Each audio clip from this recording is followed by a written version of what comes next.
One day in history, someone asked God, give me a home where the buffalo roam, and thus God made McAlester. It is the final game of the 5A Shootout, Day 2, Game 3, here at Mike Deak Field. The McAlester Buffaloes and the Carl Albert Titans. Hello and welcome to Mike Deak Field in McAlester, Oklahoma. I'm your voice of the Buffaloes, Brandon Green, coming to you live on KNED, 1150 AM, 98.3 FM, the KNED app, as well as video streaming on the McAlester Radio YouTube channel. So the McAlester Buffaloes, 1-1 so far in the festival, take on the Carl Albert Titans. As McAlester takes the field, let's look at your starting lineup. Starting off with the Carl Albert Titans, 1 through 9 looks like this. Leading it off, the first baseman, number 9, Jordan Hawkins. Batting second, the center fielder, number 8, Devontae Jones. Batting third, the third baseman, number 22, Nate Delaplank. Batting fourth, the pitcher, number 12, Bo Davis. Batting fifth, the second baseman, number 7, Lane Sexton. Batting sixth, the shortstop, number 23, Declan Murphy. Batting seventh, the catcher, number 3, Mason Avery. Batting eighth, the left fielder, number 4, Jackson Webster. And batting ninth, playing right field, number 5, Boston Holland. Now for the McAlester Buffaloes, they're 15-11 on the year. 1 through 9 looks like this. Leading it off, the catcher, number 2, Jackson McKinney. Batting second, the second baseman, number 1, Spencer Stinchcomb. Batting third, the shortstop, number 21, Denver Durant. Batting cleanup, the center fielder, number 11, Gunnar Hodgel. Batting fifth, the first baseman, number 14, Cole Labus. Batting sixth, the third baseman, number 12, Parker Dusenberry. Batting seventh, the right fielder, number 4, Gavin Brumley. Batting eighth, the DH, number 7, Brody Parker. For the pitcher, number 10, Grant Mullins. And batting ninth and rounding out the starting 9 for the McAlester Buffaloes, the left fielder, number 6, Blake Judkins. Carl Albert, they are led by... that's the wrong Carl Albert there. We're going to get their head coach in just a moment here. We have leading the McAlester Buffaloes, Justin Mullins. And he is sending out again Grant Mullins onto the mound here for another start. Grant's line on the season, 4-0, 21 2/3 innings pitched, a 4.20 ERA. That's heavily inflated by his outing on Tuesday. And then you have 9 strikeouts to 13 walks, 224 batting average against him, and a 61% first pitch strike percentage. First pitch brought to you by Big V Feed Center in McAlester, Hatco Farm and Ranch in Kiowa, and Shakota Wholesale Feed Company in Shakota for your spring feeding program needs. So it will be Mullins versus the lefty, Jordan Hawkins. Righty v lefty matchup. Hawkins is ready. Mullins is ready. The windup in the first pitch of the ball game is up and outside for ball 1. It's baseball time here in the Heartland. First pitch time today, 5:36. 5:36 first pitch time today. Next one, fastball outside corner, called strike 1. And the count gets to even at 1 ball and 1 strike here to the leadoff batter, Jordan Hawkins, who against Tahlequah, which was an 11-3 run rule win for the Titans, as this one is swung on and missed for strike 2 to Hawkins. He went 0 for 2 and also had 2 walks. Mullins trying to have a solid outing. The 1-2 will be fouled straight back for strike 2, rather a solid start to his outing. Again, in tournament play, we don't get to have a whole lot of a warm-up of a pregame, as Ryan Whiteley is the head coach of the Carl Albert Titans here. I thought so. We just, in our prep, trying to get everything done right before the first pitch, didn't quite get that one down. I just didn't want to misspeak there. Ryan Whiteley, again, leading the Carl Albert Titans. He was 2013 Oklahoma All-State Coach of the Year. Here's a line drive off the bat of Jordan Hawkins into the gap. Leaping and not coming down with the catch is Gavin Brumley. We'll see what this is officially ruled as getting over to second base. Sliding in safely is Jordan Hawkins for the leadoff man. Brings up the center fielder, number 8, Devontae Jones. These are my notes from Coach Whiteley.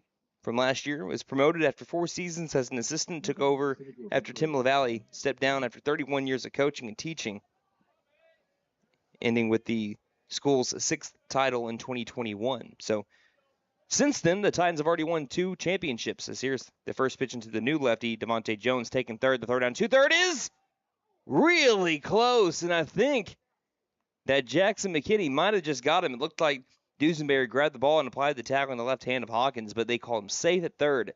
The count is 1-0 to Devontae Jones. Again, another lefty. Go-ahead run for the Titans at third base. 1-0 pitch. Called strike 1. 1 ball, 1 strike. So he's already won 2 state titles. Again, the Carl Albert Titans have been back-to-back state champions. We'll talk about their history of success in baseball, especially over the last 10 or so years. 1-1. Swung on and missed for strike 2. But they only have, I mean, I say only, but compared to what they've been able to do in football and all the other sports, only 8 state championships for baseball. 1-2 ground ball right side. Nope, it's going to be a slide over. And grabbing the ball and flipping over to first base in time is Spencer Stinchcomb for out number 1. Gets the out, but it also gives up the run there for the RBI ground out from Devontae Jones. And brings up the third baseman, number 22, Nate Delaplank. Nate Delaplank out of the 3-hole against Tahlequah went 2 for 2 with 2 walks and a double. Once again, the Titans won in run rule fashion. Here's a swing to miss for strike 1, 11-3 over Tahlequah in the previous game. They currently lead 1-0 over the Buffaloes in the top of the first inning. 0-1 pitch. That one bounces in, and the count moves to even at 1 ball and 1 strike. As we look at the weather here, at around 7 p.m., the chance of rain goes up to about 40%. And it only increases on throughout the night as the 1-1 fills the zone for strike 2. Count now 1 ball and 2 strikes, and that was ruled a double by Jordan Hawkins, by the way. That's probably what I would have ruled that. 1-2 pitch. Pop up. Shallow left center field. And I say shallow, that keeps on carrying. Underneath it, Judkins makes the catch in the gap. Left center gap for out number 2. Brings to the plate the opposing pitcher, number 12, Bo Davis. It's not often you see a pitcher in the cleanup spot. He went 0-4 against Tahlequah in the previous game. But looking at the Titans, 8 state championships in spring baseball, back-to-back state titles in 2023 and 2024. First pitch in there for strike 1 to the righty Davis. They have won 3 of the last 4 state titles. They have been to 4 of the last 5. Man. They have gone to 7 state tournaments in a row and 17 out of the last 18. Curveball outside corner called strike 2 from Mullins to Davis. Count goes to 0-2 now. Since their last playoff loss, and that was in the quarterfinals to Collinsville in 2022, they have gone 92-18. Oh my! Their overall goodness. record. 0-2 pitch bounces in, 1 ball, 2 strikes. So yeah, since that quarterfinal loss to Collinsville, same quarterfinals that McAlester lost to Piedmont by 1 in the state tournament, they have won 92 games, lost 18. Man. 1-2 pitch. Line drive fishing for that one. Coming in, Brumley, he'll let it hop in front of him. Again, that's, I believe, the right call there. If he dives after it, I think he doesn't have enough of a jump to be able to get to that. So it's a single for Bo Davis. 2 down in the top of the first inning. Titans lead the Buffaloes 1-0. Brings up Lane Sexton, the second baseman. And don't let that 2-strike hit kind of break your focus. Just focus on this batter ahead, and let's get out of this inning. It looks like we did have a courtesy runner over there at first base. As the first pitch is lined towards right center field. If it lands, it's a run, and it will land, and it will go all the way to the warning track. Looks like another run's going to score as Hunter Hodgel gets us in quickly. It's an RBI double, as there will be no throw to the plate. Lane Sexton with the second double of the inning for the Titans, and they lead 2-0 on the Buffaloes in the top of the second. So Carl Albert 21-4 on the year. Their losses have been to Collinsville 8-0, Jinx 2-1, Owasso 8-0, and Norman 4-3. But they are undefeated in District 5A1. They're tied for first place with Noble. And Carl Albert and Noble play for the district championship on Monday and Tuesday. Ooh, that should be a good game. Something to keep an eye on over in 5A1. Spin looks over to second. Sexton will be back in there standing. Last year, the Titans went 37-6, beat Duncan 13-6 in the state title game. On their way there, they beat Sapulpa 1-0, Collinsville 4-0, and then that 13-6 game. First pitch outside corner, called strike 1 to the righty Declan Murphy, who hit the walk-off bomb against Tahlequah. It was a 2-run shot that barely cleared the wall over in left field. I think it landed actually just beyond the K and the D sign in left center. 0-1. Misses low and outside for ball 1. We are K&D. This is Brandon Green. That's Nate Brown. Bringing you McAlester Baseball with game number 27. How are we already to 27? I don't know. 1-1. Bounces in, moves the count to 2-1. In fact, we are coming up on the end of the season. McAlester has one more district series themselves, and that's against Pryor. They host the Tigers on Monday before going to Pryor on Tuesday. And that's it for district play. 2-1. Hard hit line drive, deep left field. Going back is Judkins, and it'll one hop off the wall.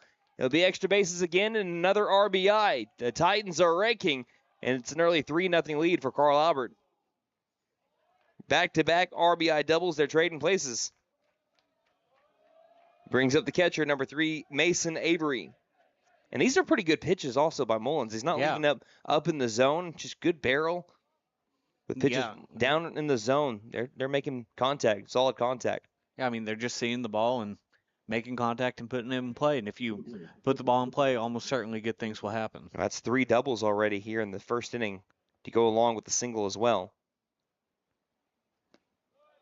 First pitch missing low and outside, ball 1 to Mason Avery, the 7-hole batter. He went 1 for 2 earlier against Tahlequah with a walk.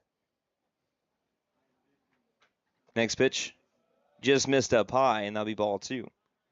McAlester lost to Carl Albert last year in the 5A shootout, 10-1 in 5 innings. Ethan Watkins and Max Harmon both pitched in that game for the Buffaloes. 2-0.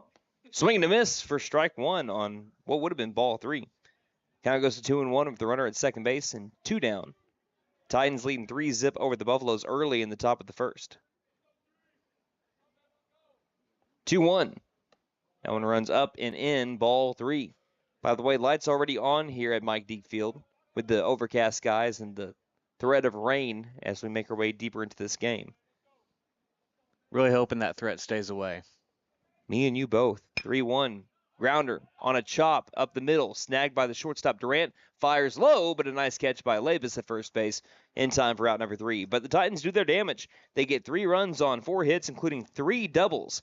And that sends us now to the bottom of the first inning. McAlester looking to respond. It'll be McKinney, Stinchcomb, and Durant heading your way here on KNED. Since 1952, W.E. Alford Propane has been your source for propane and Big John's Auto Repair is here to help. We'll fix it right. We offer diagnostics, AC servicing, and engine repair. We make car trouble vanish like magic. We can prevent breakdowns and keep your car moving with regular maintenance. Same great service and friendly faces. Stop in today for all your car repair needs. Big John's Auto Repair, located at 325 Northeast Electric in Krebs. So, checking accounts. There seems like a ton to choose from, right? I was looking for one that didn't charge monthly fees, with bounce protection, and had mobile banking. I found the Bank NA. The Bank NA has been voted #1 for 10 years in a row in the McAlester News Capital's Reader's Choice Awards. The bonus is that they're local, so the money stays in town. Call 918-423-2265 or go in to find what you need in checking options. The Bank NA. Strong, secure, and ready to loan. Member FDIC, Equal Housing Lender. For more than 50 years, First Realty has helped the residents of McAlester and the surrounding area with their real estate needs, whether residential or commercial. First Realty will guide you through the process of buying or selling your home or business. You can view our property inventory online at first-realty.net. We update our listings daily. And don't forget, if you're into pickleball, the Pickle Palace is open. If you have questions, give us a call at 918-423-3122. Heading to the bottom of the first inning, McAlester looking to respond after going down 3-0 to the Titans. It'll be Jackson McKinney, Spencer Stinchcomb, and Denver Durant. Let's look around the diamond for the Titans. Hawkins at first, Sexton at second, Murphy at short, Delaplank at third. In the outfield, Webster in left, Jones in center, Holland in right. In the battery for the Titans in this game, Avery behind the plate, and on the mound, Bo Davis. Bo Davis, the righty, pitching for the Titans. Titans returned 2 starters from last year's game against the McAlester Buffaloes. Buffaloes returned 2 themselves from last game to this game from the Titans. Spencer Stinchcomb and Gunnar Hodgel for the black and gold, and for the red and gray today for the Titans, it's Declan Murphy and Devontae Jones. So Jackson McKinney, who's had a solid 5A shootout, he has gone 3 for 4 with 3 RBI and a hit by pitch and a walk as well. We'll try to get something kick-started for the Buffaloes in the bottom of the first inning. Working out the stretch with no one on is Davis, the first pitch. And he's fouling this off at the plate, off of himself for strike 1. And yeah, both the Titans were mentioning this. Both the Titans and the Bears, they are 12-0 in 5A1, so someone's got to budge. Yep. I feel like it was that was that way last year as well. 0-1. Chopper up the middle, ranging over, grabbing, flipping to the shortstop, throws to first. And in time, over at first base is Jackson McKinney with the infield single. That's a new one. But I understand what they were trying to do there. Yeah, I mean, that was probably their only play. Sexton could not get his base foot planted or try to go with the Jeter throw and throw off balance, so he flipped it over to Murphy because that was the only chance they had of getting McKinney that was racing down the first base line. So it's an infield single for Jackson McKinney. And since he saw his 22-game hit streak end on Tuesday, he's now created a 3-game hit streak. Got to start somewhere. And he's 4 for 5 here in the 5A shootout.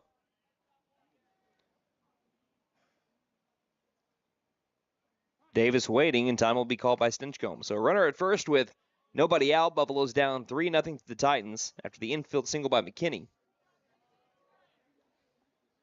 Davis again pauses and fires with the slide step. Fastball misses high. Ball 1. Stinchcomb in the 5A shootout so far, 1 for 7 with an RBI single that he got over against the Midwest City Bombers last night. That ended up tying the game at the time. It would be the last run that the Buffaloes scored. 1-0. Now and misses low. Ball 2. 2-0 now to the second baseman, Stinchcomb. Stinchcomb last year against Carl Albert, he went 0 for 2 with a fly out to second base and a strikeout swinging. Big gap along the left field line right now. They're shifting more towards the right side. 2-0 to Stinchcomb. Fastball outside corner, strike 1. So what Coach Whiteley is hoping for is he's wanting to bet that, 1, Stinchcomb is going to be late on some fastballs, and also 2, if you keep on pitching him outside, the only way you can go to it is to right field. They are way shifted to the right in the outfield. Yeah. 2-1. That's outside corner again, strike 2. And that will always work if you are able to put the ball where your catcher wants it. Because if you run it inside and Stinchcomb's able to pull it down the line, you're in major trouble because of how much you're shifted. That's at least a triple if you're able to hit it down the left field line. If you can get it into the corner. Taking off for second. Here's the 2-2 pitch. It's low and outside, and McKinney will get there in sliding. And the count goes to full at 3-2, but every pitch has been outside. And if you are Stinchcomb, you kind of got to see that too. If you see the outfield shifting to the right like that, you got to know that, hey, he's probably going to go outside to me. Right. And that's what he's done every pitch so far, all 5 of them. And now the count is full at 3-2 as Davis steps off. By the way, of all the wind we had this morning, 45-mile-per-hour gusts. No gusts, 5-mile-per-hour winds right now. Next pitch, swung on and missed for strike 3. Got Stinchcomb swinging, and that brings up the shortstop, number 21, Denver Durant. There was a worry that he might have been hurt. Again, he was rounding third, kind of limping when he scored in I think that was the 10th out of the 11 runs that McAlester scored in their 11-1 run rule over Lawton MacArthur this morning. But he came out of the shortstop position, kind of got warmed up a little bit, and then they made the decision, okay, hey, we're up by 10. We don't want you to sustain a further injury. Let's get you checked out. So if you had any worry if Denver Durant was going to be healthy for this game, I think this is going to help calm your worries. I mean, I was a little nervous whenever I saw him pull up because that can always be something dangerous, but it looked like maybe just a cramp or something like that, but good to see him back in the lineup. 3 for 6 with an RBI so far in this 5A shootout. He went 0 for 3 in the previous game. Righty versus the lefty Durant. And again, a long pause by Davis. Time will be called by Denver Durant. By the way, the shortstop Murphy went to speak with Davis for a little while. So McKinney, just keep your ears pinned right here. It's the first pitch. Swung on and missed on a huge cut from Durant for strike 1. Yeah, he was trying to send that one over the right field wall.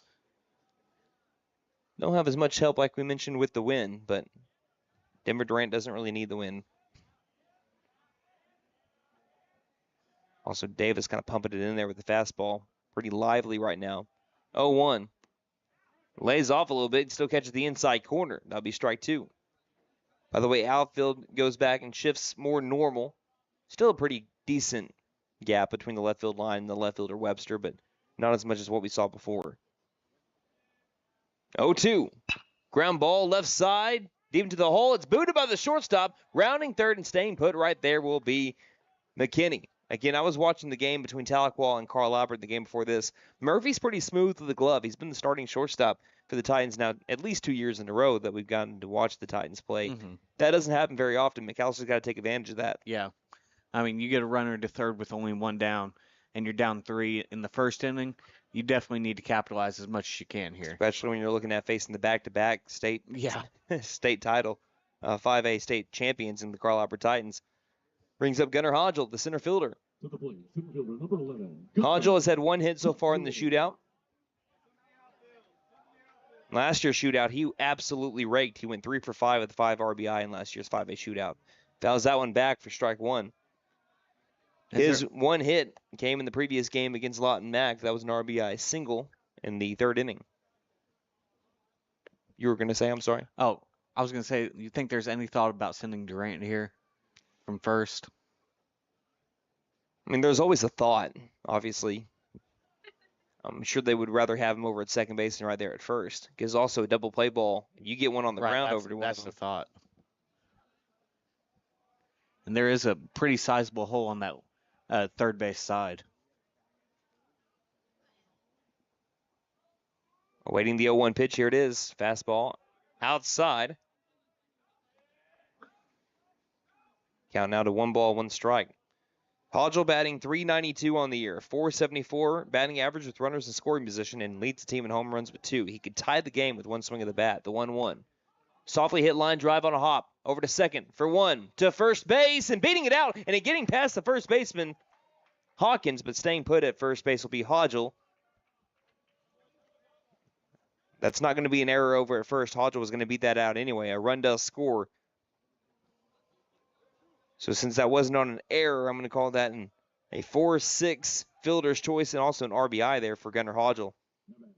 To bring up the first baseman, number 14, Cole Lavis. He's lucky he didn't strike that one solidly because that's a hard ground ball. He's out by a mile. First pitch to Lavis, fastball missing high, ball 1. So the Buffaloes are on the board, trailing the Titans 3-1.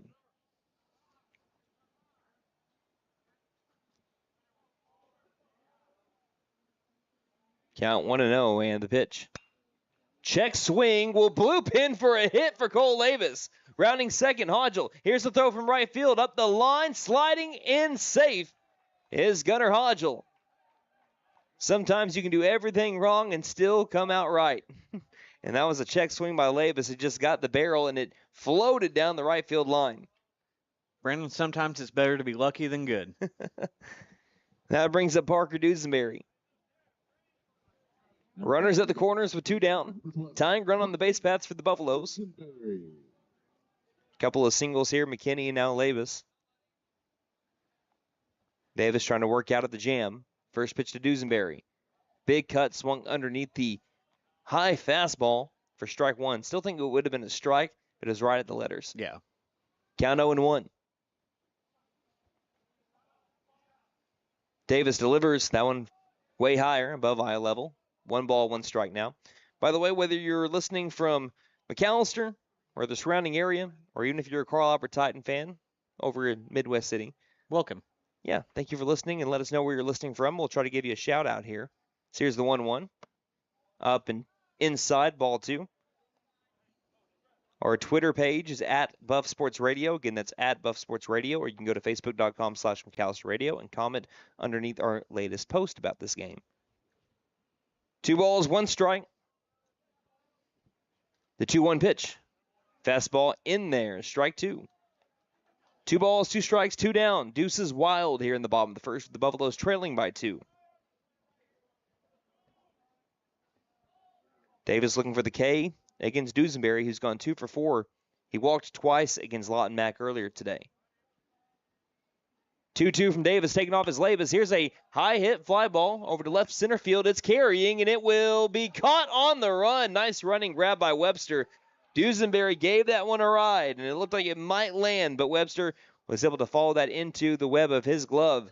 And that'll be out number 3. We head to the top of the second inning after McAlester gets a run back on an RBI ground out from Gunnar Hodgel. It's 3-1 Titans here on KNED. Ready for a home run and comfort? Freeze and Flare Heat and Air LLC is always ready to step up to the plate. Whether it's beating the summer heat or staying warm through the winter chill, they're your go-to team for fast, reliable HVAC service. From quick repairs to expert installations, they ensure your home stays comfortable year-round. Don't despair or let your comfort sit on the bench. Call Freeze and Flare Heat and Air and keep your home out of the trench. We're licensed, bonded, and insured. Mechanical license number 0014445. And with our convenient online booking, it's never been easier to get the comfort you deserve.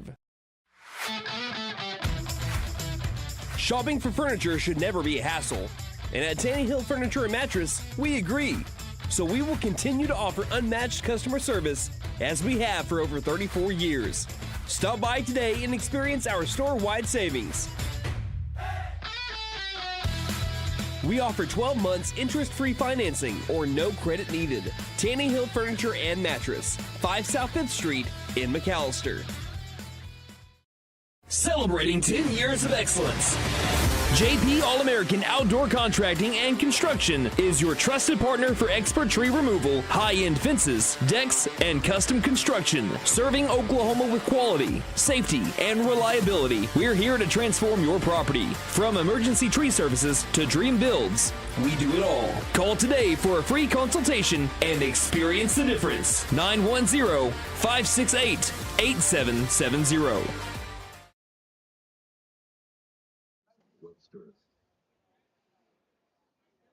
Buffaloes looking for a bounce-back inning here, as that brings up Jackson Webster, Boston Holland, and Jordan Hawkins to start at the top of the second. Showing bunt, pulling back, called strike one to Webster, as Grant Mullins begins his second inning on the mound. So it looks like Mullins joins the likes of a few pitchers for the last time that the Buffaloes played the Titans, as that one's a called strike as well from Grant Mullins. Over to Webster. And I mention this because I still think it's cool, and I don't get to mention it very often from here on out. So here's the 0-2 pitch. Curveball. Slow roller to the shortstop, Durant. Durant grabs it on the run, fires to first, losing his hat in the process. Making the grab over at first is Cole Avis in time for out number one. To bring up Boston Holland, the right fielder, wearing number 5 on his back. But last year, Ethan Watkins was the first McAlester pitcher to start against Carl Albert, not named with the last name Green, since 2012, to make a start on the mound against Carl Albert. If you're a McAlester Buffalo, by the way. First pitch in there for a strike to Boston Holland. So the starter before that was my brother Cameron Green. He went 5 innings against Carl Albert in a 6-5 loss, gave up 6 hits, 3 earned runs. Pitched pretty well. Curveball catches the lower outside corner to Holland for strike 2. Who was before him? Was me. That was in 2014. And I did all right for 4 innings until Cameron Warren shelled me. Here's the 0-2 pitch. Did he go around? Yes, he did, making the tag on 3 pitches. It is Grant Mullins striking out Boston Holland for out number 2. So 2 up, 2 down to begin the top of the second inning. But now we're back to the top of the order. Jordan Hawkins had a double to start off the game back in the first. Buffalo's trailing 3-1. But yeah, I was the pitcher before last year. So me and my brother were the 2 starting pitchers against Carl Albert before Ethan Watkins took the mound. That's pretty cool. Like I said, I was doing all right for 4 innings. It was in a tournament. Here's one that's going to be fouled backwards for strike 1. It was in some tournament at Carl Albert. And I remember I did pretty well for the first 3 or 4 innings. And then I did all right against Gavin LaValle. My claim to fame is he went like over 3 against me. But Cameron Warren, 2 wall bangers. And then I was done. Did he hit a home run off? No home run. He kept it in the yard. So here's a line drive that will go towards Gunnar Hodgel. He dives again, can't come up with this one as it rolls off at the signs in center field. Going for the triple here is Hawkins with plenty of speed. As the throw hits the cutoff man Stinchcomb, he'll fire to third, not nearly in time. It's a triple for Hawkins with plenty of speed on the base paths. 2-out triple brings up Devontae Jones. The last thing I'll say about that, if anyone doesn't know who Cameron Warren is, he was part of a Texas Tech team that went pretty deep in the College World Series, about 5 years ago, 6 years ago? Sounds right. I got to be honest, I don't follow college baseball as much. Of course, the starter before that was Carter Cumbie in the 2012 state semifinals, which was a lot closer game than what the score indicates. First pitch misses low, ball 1 to the lefty, Jones. So I think it was a 2-2 game going into like the 7th inning. Oh, wow. What was the final? It ended up being 10-2. Again, you can only keep Carl Albert at that time, as there's a swing and a miss for strike 1. And in that year, you could only keep Carl Albert kind of corralled for so long, and then they eventually busted loose in the 7th. Count even to 1-1. The pitch off the top of the bat, slow roller over towards the first baseman Lavis. He'll take it himself to the bag in time for out number 3. So that 2-out triple won't go anywhere further for the Titans. It's still 3-1 as we head to the bottom of the second inning. Titans lead the Buffaloes on KNED. Hey guys, it's Sam from Sam Wampler's Freedom Ford in McAlester and Eufaula. With 2 locations to choose from, we have close to 200 vehicles on the ground and coming in. And with vehicles starting at $29.95, we have something for everyone. And if you need parts or service, we are loading up at both locations to serve you better. Plus, with our mobile service van and our pickup and delivery, we can help you with sales and service no matter where you are. So come see us at Sam Wampler's Freedom Ford in McAlester and Eufaula and let us make it happen for you. Since 1952, W.E. Alford Propane has been your source for propane and petroleum products, both residential and commercial. W.E. Alford Propane serves eastern and southeastern Oklahoma, with locations in the Eufaula area, McAlester, Shakota, Wilburton, Hartshorn, and Muskogee, just to name a few. If you need propane or petroleum products, there's only one number to call, 918-423-3121. Call today. W.E. Alford Propane, serving the area for 70 years. Well, in the bottom of the first inning, the batter Parker Dusenberry was about 2 or 3 feet away from tying up the game, but it was a nice catch made by Webster in deep left center field to keep McAlester at 1 run. Now McAlester trying to get those runs back here in the second inning. They trail 3-1, and it's the bottom of the order up for the black and gold. Gavin Brumley, Brody Parker, Blake Judkins, 7, 8, 9 batters. McAlester, by the way, wearing their gold-on-gold jerseys today with the Buffaloes in black across the chest. Black caps, gold bills, gold interlocking MB. For the Titans, they're wearing their gray pinstripes. Gray pinstripe jerseys, the black lines with the, looks like black numerals, right? Yeah, black numerals outlined with red. And then the cursive of Titans across the chest with the black caps and red bills. First pitch to Brumley, missing for ball 1. As McAlester has the interlocking MB like the old school Milwaukee Brewers logo. For the Titans, it's the interlocking CA. 1-0, and there's strike 1. 1 ball, 1 strike. Brumley 1 for 4 with an RBI so far in the 5A shootout. He walked twice against the Lawton MacArthur Highlanders earlier today. 1-1 pitch. Fastball missing low and outside. 2 balls, 1 strike to Brumley.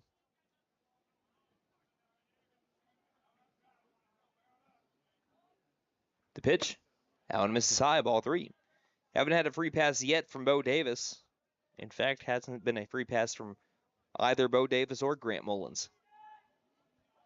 Davis trying to get back in the zone here. Hitters count to Brumley looking for one he can drive. The 3-1 pitch. And he taps this one out in front. It'll be a race. Fielding it barehanded and throwing it underhand, making the grab over first base is Hawkins. Brumley can't beat it out. And that will be out number 1. Brings to the plate the designated hitter, number 7, Brody Parker. Parker is only hitting the 5A shootout once today, or once in the last couple of days, and it was earlier today. He went 0 for 1 with 2 RBIs. That is a kind of crazy stat line. Bases loaded, RBI walk, and he had an RBI ground out. First pitch in there, strike 1. Buffaloes are 15-11 on the season, 4 games above 500. 0-1 pitch to Parker. And fouls it off of the glass here in the press box. That is why we transferred to Shatterproof about 5 years ago. Yeah.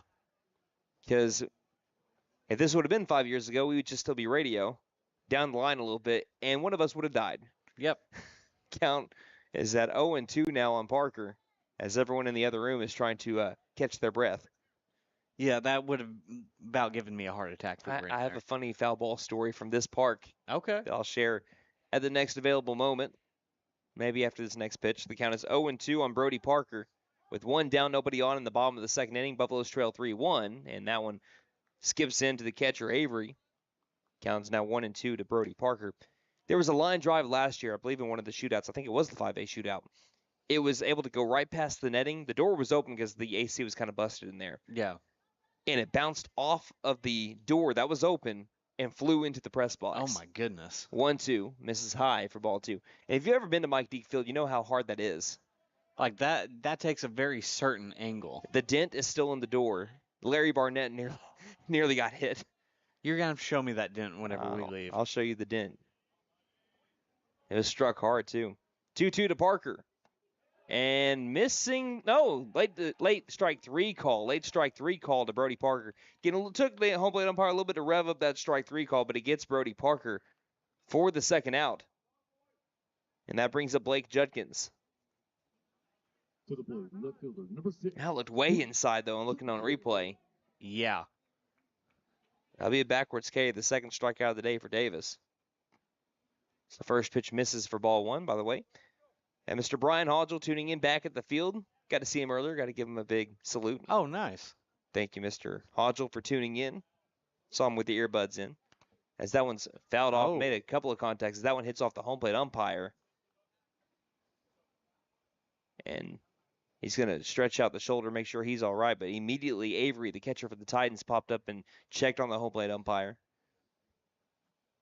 This counts now at 1-1, but really right now the main thing is to make sure that the umpire is all right. And he said it hit me in the shoulder, but if I get it stretched out, I should be okay. That's why we were patting. But it looks like he's okay, just kind of stretching it out. I see a smile from him now. Looks like we're all okay. But that could have been a lot worse. Could have been a whole lot worse.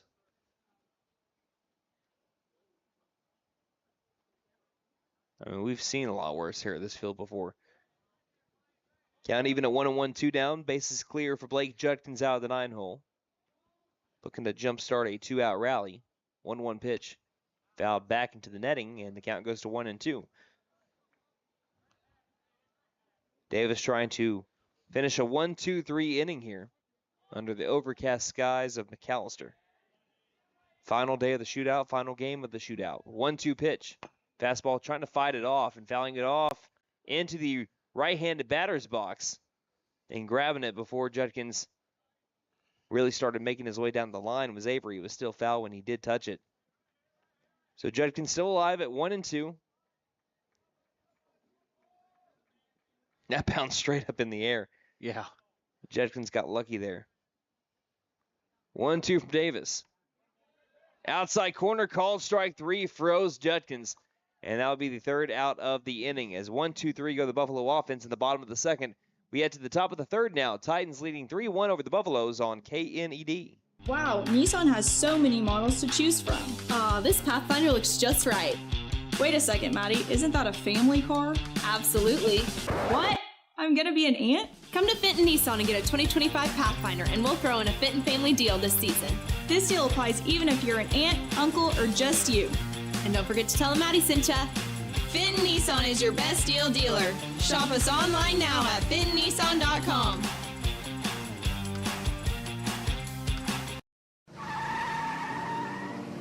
Big John's Auto Repair is here to help. We'll fix it right. We offer diagnostics, AC servicing, and engine repair. We make car trouble vanish like magic. We can prevent breakdowns and keep your car moving with regular maintenance. Same great service and friendly faces. Stop in today for all your car repair needs. Big John's Auto Repair, located at 325 Northeast Electric in Krebs.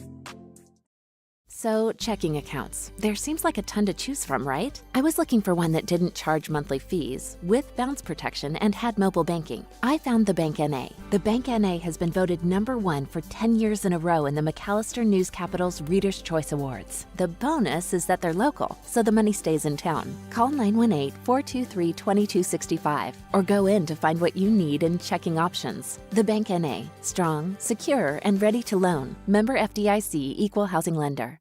For more than 50 years, First Realty has helped the residents of McAlester and the surrounding area with their real estate needs. Whether residential or commercial, First Realty will guide you through the process of buying or selling your home or business. You can view our property inventory online at first-realty.net. We update our listings daily. And don't forget, if you're into pickleball, the Pickle Palace is open. If you have questions, give us a call at 918-423-3122.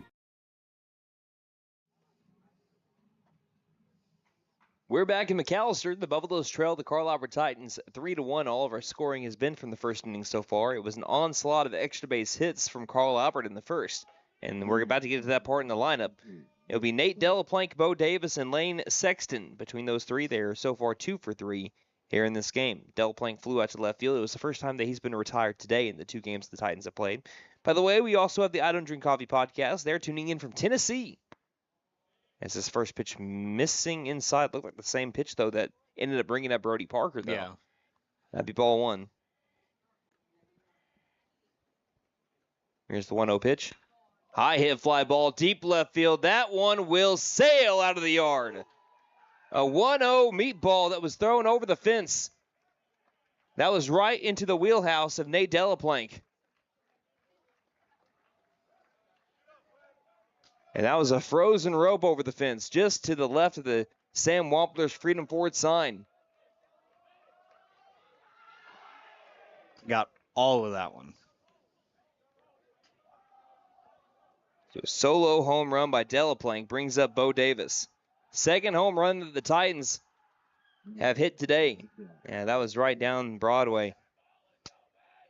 And I've been saying earlier, Grant Mullins has been able to put a lot of stuff down in the zone, which has made, normally in high school baseball, that's where you want to live. Yeah. Here's the first pitch to Davis as he pops this one up. Good bounce back pitch there from Mullins. Shallow outfield area. Stinchcomb calls off Labus, makes the catch for out number 1. But the Titans, that's really the first pitch that I've seen from Mullins that caught a lot of the plate. And, of course, like we said, the Titans are going to take advantage of it, and they do there with Delaplane. I mean, they're not the back-to-back state champions for no reason. Yeah, they don't bring back a ton of starters from last year, but that doesn't mean anything when you're still 21-4 and looking at possibly winning another district title. First pitch to Sexton, misses low for ball 1. He had an RBI double earlier. Speaking of which, we mentioned Carl Albert playing Noble in the district championship Monday and Tuesday. That's going to be the district series for the championship in 5A1. This curveball misses low and outside, ball 2. Those two teams have actually met each other so far this season. Really? But you normally see district opponents playing each other before they actually play their district games. Right. Don't ever see that, really. But it was in the Cleveland County Classic. Here's a ground ball to the shortstop. Durant picks up on the short hop, fires to first base in time for out number 2. Nice job for Mullins to bounce back there after the home run to make it 4-1. Brings up Declan Murphy, who had an RBI double. You want to guess who won that game? Who won? Carl Albert. But it was 3-1 in extra innings. Oh, wow. So that means we're shaping up to have a pretty good district championship next week. I was going to say the only example of that I can think of is when McAlester Football played Shawnee as a non-district opponent. As here's a pop-up. We'll continue on with that in a moment. Durant calls off everybody. He's right by the second base bag. Waits for it to come down to earth and makes the grab for out number 3. So a nice bounce back inning there for Grant Mullins after the solo home run. He gets back to work and does a pop-up, ground out, and another pop-up. And before we go to break, because we're not going to keep that thought for very long, Nate's talking about 2020. COVID year made everything weird. Yeah. Shawnee was a non-district game, and then it was a district game later on in the season. So we played them twice in the same season. Yeah, which never really ever happened before. But Titans lead the Buffaloes 4-1 as we head to the home half of the third inning. You're listening to McAlester Baseball on KNED. Ready for a home run and comfort? Freeze and Flare Heat and Air LLC is always ready to step up to the plate. Whether it's beating the summer heat or staying warm through the winter chill, they're your go-to team for fast, reliable HVAC service. From quick repairs to expert installations, they ensure your home stays comfortable year-round. Don't despair or let your comfort sit on the bench. Call Freeze and Flare Heat and Air and keep your home out of the trench. We're licensed, bonded, and insured. Mechanical license number 0014445. And with our convenient online booking, it's never been easier to get the comfort you deserve. Shopping for furniture should never be a hassle. And at Tanny Hill Furniture and Mattress, we agree. So we will continue to offer unmatched customer service as we have for over 34 years. Stop by today and experience our store-wide savings. We offer 12 months interest-free financing or no credit needed. Tanny Hill Furniture and Mattress, 5 South 5th Street in McAlester. Celebrating 10 years of excellence. JP All-American Outdoor Contracting and Construction is your trusted partner for expert tree removal, high-end fences, decks, and custom construction. Serving Oklahoma with quality, safety, and reliability. We're here to transform your property. From emergency tree services to dream builds, we do it all. Call today for a free consultation and experience the difference. 910-568-8770. Titans extend their lead in the top of the third inning with a shot by Nate Delaplank. It's now 4-1 as we head to the home half of the third. And it's the top of the order up for the Buffaloes. Jackson McKinney, Spencer Stinchcomb, Denver Durant. McKinney singled in his first at-bat. See what he does here against Bo Davis as Davis begins his third inning of work with a high fastball that misses the zone for ball one. McKinney 4 for 5 here in the 5A shootout. 1-0 pitch, and he got way too aggressive. He chopped at that like it was an axe. And that was well over his head, not just the eye level. That's strike one. I mean, if he made contact with that, the only place that's going is straight into the ground. Depends on where he hits it, though. 1-1 pitch. Either that or you might see a tomahawk home run. Yeah. 2 balls, 1 strike. Wind is hardly blowing here. Again, until the rain starts to come in and the storms start to blow through, shouldn't have too strong winds until then. As this next pitch misses down the turf for ball 3, that is quite literally the calm before the storm. 3 balls, 1 strike. Hitter's count for Jackson McKinney. And the pitch. And that one sails straight to the backstop, having to duck for cover as McKinney, and he'll take a walk. Brings to the plate Spencer Stinchcomb. Stinchcomb just 1 for 8 here in the 5A shootout, but it's kind of been Stinchcomb's game so far this season. Sometimes he'll go into little ruts, but then when he breaks out of them, he breaks out of them in a big way. Yeah. He goes on stretches. For a long time, anytime that he had 1 hit in a game, or like a hit at all, and here's a pitch, curveball in there for strike 1. If he had a hit in a game, it was almost a guarantee he was going to have another one in that same game. I think for the first 8 games that he had hits in, 7 of them were multi-hit games. Oh, wow. Yeah. 0-1. Fastball missing outside. Count evens up 1 ball, 1 strike. On the season, Stinchcomb is down to a .321 batting average, .389 on base percentage, but he's second on the team, tied for second with 19 RBI. He's tied with McKinney, Durant, and obviously himself. Team leader in RBI is still Cole Lavis. 1-1. Back to the outside corner, called strike 2. Davis has been heavily reliant on the fastball, and why not? It's been a heater. Buffaloes haven't been behind on a ton of those fastballs yet. It's just been nice placement from Davis. He waits, and the 1-2 from the righty. Chops at it down the right field line, and that one will land foul as well. Second time that Buffalo has chased a high fastball, but here for Stinchcomb, he's trying to protect. And that heater is coming in on you quick. So you have to make a decision what you're going to do in a hurry, and your instinct takes over. That's what happened there with Stinchcomb. Trying to battle. Down on the count, 1-2. Davis trying to strike out Stinchcomb again. The pitch. Misses low and outside. Not yet, says Spencer. 2-2. In Stinchcomb in last year's 5A shootout, only 2 games against Shawnee and Carl Albert. He went 2 for 5 with 2 RBI, including a triple. Wow. Buffaloes down by 3, 4-1. Bottom of the third. 2-2. Again, ground ball left side, chance for the double play. 6-4 to first base. Oh, they call him out. Oh, that's terrible. I'm just going to go ahead and say it. Stinchcomb beat out the throw to first base well in time, but they're going to ring up a 6-4-3 double play. Stinchcomb's not even moving from the bag yet. And Coach Mullins is waiting to talk with him. Oh, that's rough. Like, Stinchcomb's still standing on the bag, and now he'll finally grab his gear and make his way to the dugout. It was not close. That wasn't close.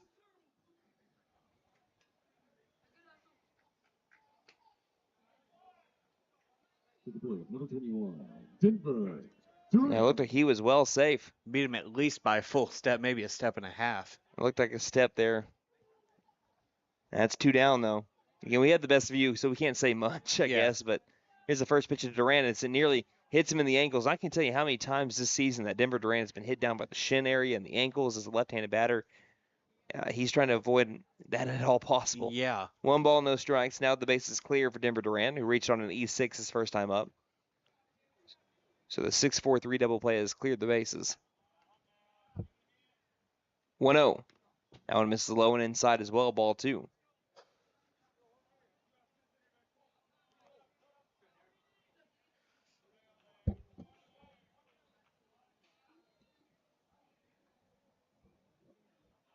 Davis kicks and fires. The 2-0 pitch misses high and outside.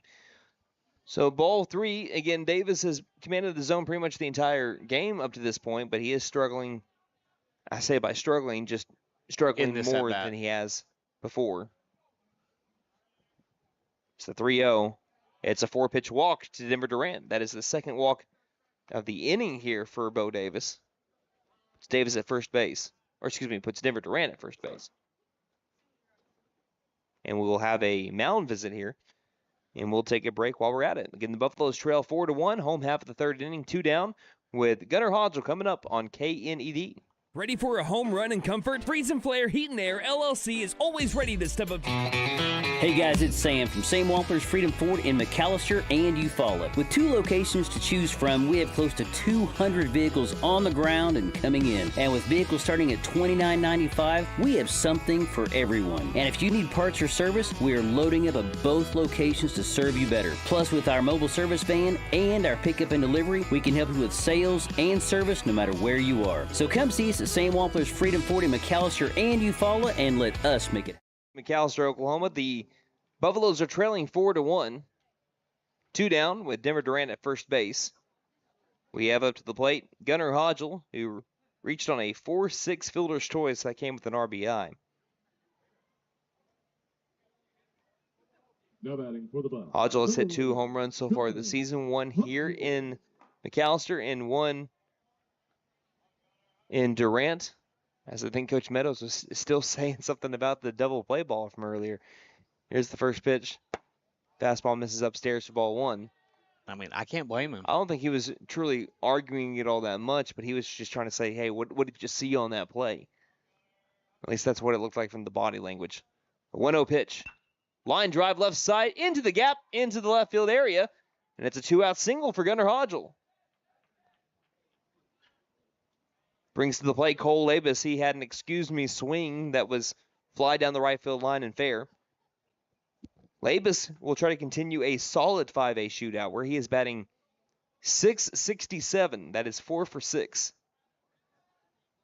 To the plate, number 14, Cole. He also represents the tying run. Buffaloes with 3 hits so far in this one. With 2 down, first pitch to Labus.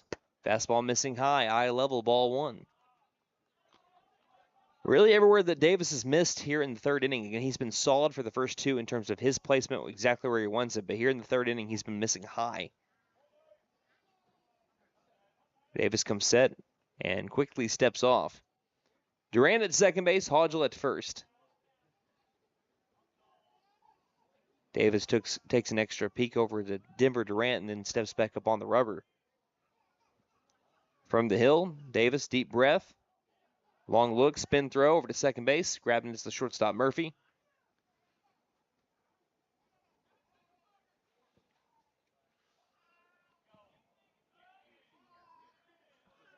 Labus looking for a big hit here with runners in scoring position. McAlester trying to get that run back that was surrendered on the Nate Delaplank home run. The pitch. That one's high, a little bit tight. Ball 2. 2 balls, no strikes now. To Cole Labus. Labus on the season, by the way, checking in here, batting .403, 20 RBI, team leader in RBI. .407 with runners in scoring. 2-0. In the zone, strike 1, 2-1.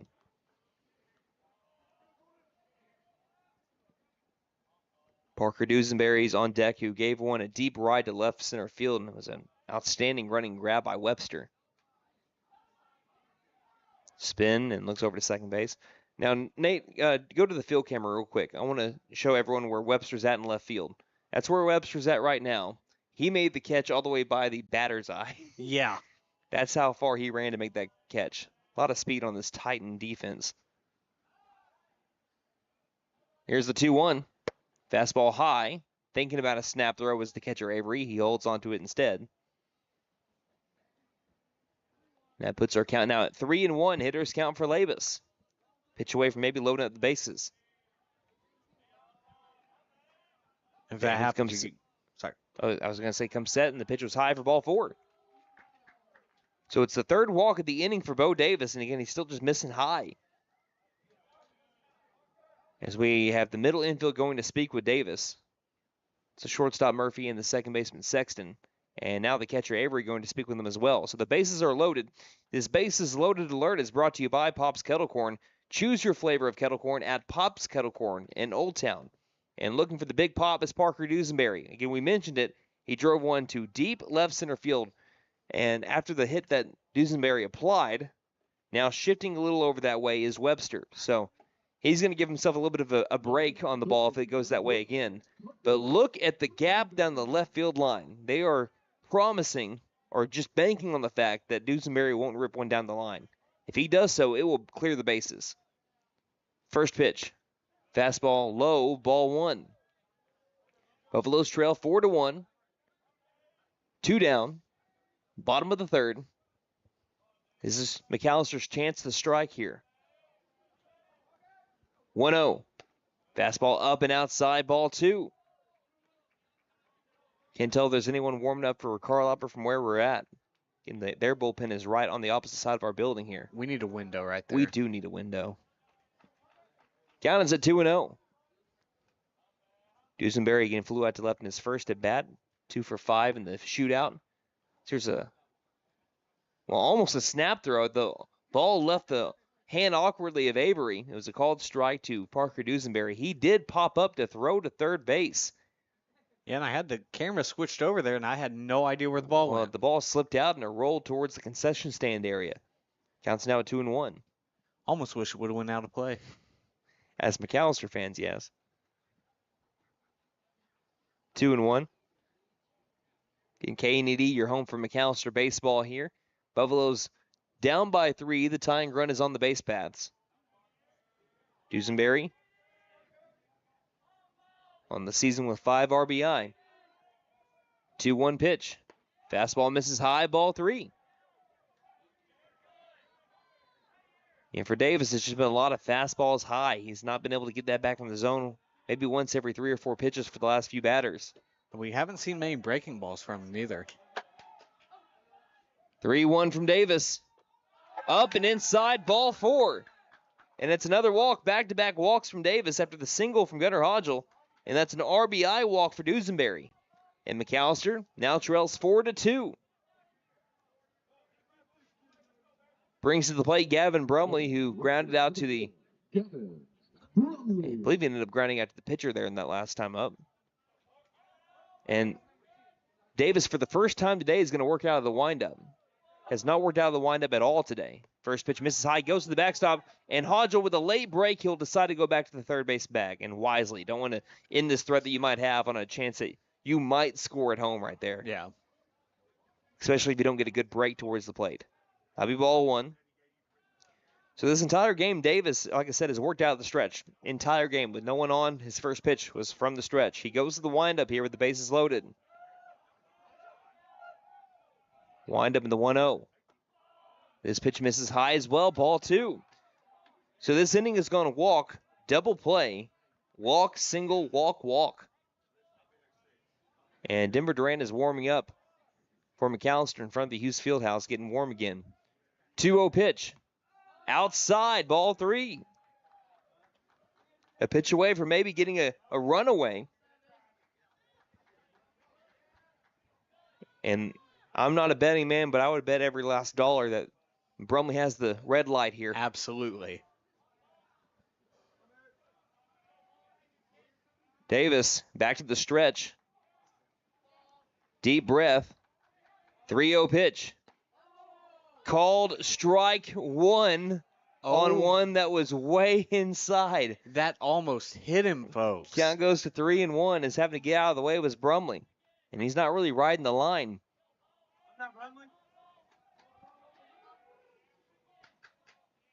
Still waiting, Davis. 3-1 pitch. Fouling it back into the netting for strike 2, and the count goes to full at 3-2. That one, as I'm just now looking at the replay, that one was way inside.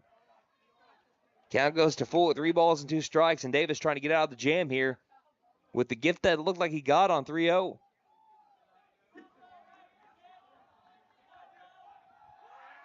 Davis comes to a pause. Big pitch here to Gavin Brumley. Takes his time. And the payoff. Misses low and outside, ball 4. Doesn't matter in the end. It's an RBI walk to Gavin Brumley, and McAlester has made it a 4-3 game. And I think that's going to be it for Bo Davis. So the McAlester Buffaloes have put up a 2 spot here in the bottom of the third, looking to do more. They're trailing 4-3 with 2 down, bases loaded. You're listening to McAlester Baseball, so we'll be back with a new pitcher for the Titans on KNED. Since 1952, W.E. Alford Propane has been your source for propane and petroleum products, both residential and commercial. W.E. Alford Propane serves eastern and southeastern Oklahoma, with locations in the Eufaula area, McAlester, Shakota, Wilburton, Hartshorn, and Muskogee, just to name a few. If you need propane or petroleum products, there's only one number to call, 918-423-3121. Call today. W.E. Alford Propane, serving the area for 70 years. Wow, Nissan has so many models to choose from. This Pathfinder looks just right. Wait a second, Maddie, isn't that a family car? Absolutely. What? I'm gonna be an aunt? Come to Fenton Nissan and get a 2025 Pathfinder, and we'll throw in a Fenton family deal this season. This deal applies even if you're an aunt, uncle, or just you. And don't forget to tell them Maddie sent ya. Fenton Nissan is your best deal dealer. Shop us online now at fentonnissan.com.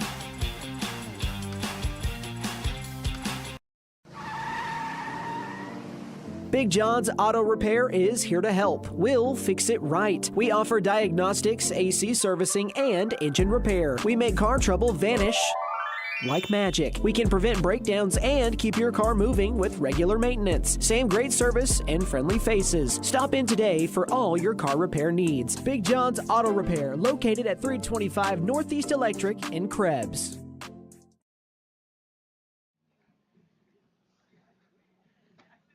We have a pitching change here. This call of the bullpen brought to you by Barlow Built Performance and Automotive, your full-service automotive and transmission repair shop, 2201 North Main Street in McAlester.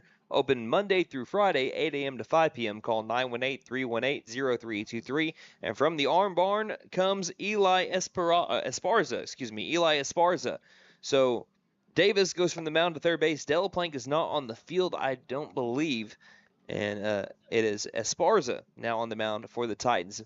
He comes in with the bases loaded and 2 down. McAlester trailing 4-3, looking for a big knock from Brody Parker. Buffaloes again trailing 4-3. This inning has gone walk, double play, which was borderline safe over at first. Then walk, single, walk, walk, walk. McAlster's got to take advantage of it here. Can they get one hit to possibly take the lead on Carl Albert here in the third inning? Looks like Labus at third, Dusenberry at second, and Brumley at first. First pitch to Parker. Fastball missing low, ball 1.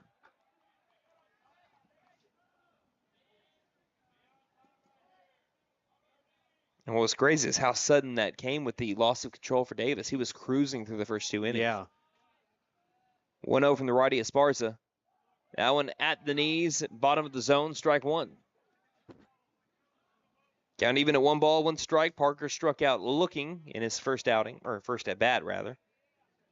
On the season, batting just a hair under 300 at 294 and a 478 on base percentage. 9 RBI for Parker. 1-1. Fastball outside corner, called strike 2. So Esparza trying to come in from the bullpen and keep the lead. Count to 1-2.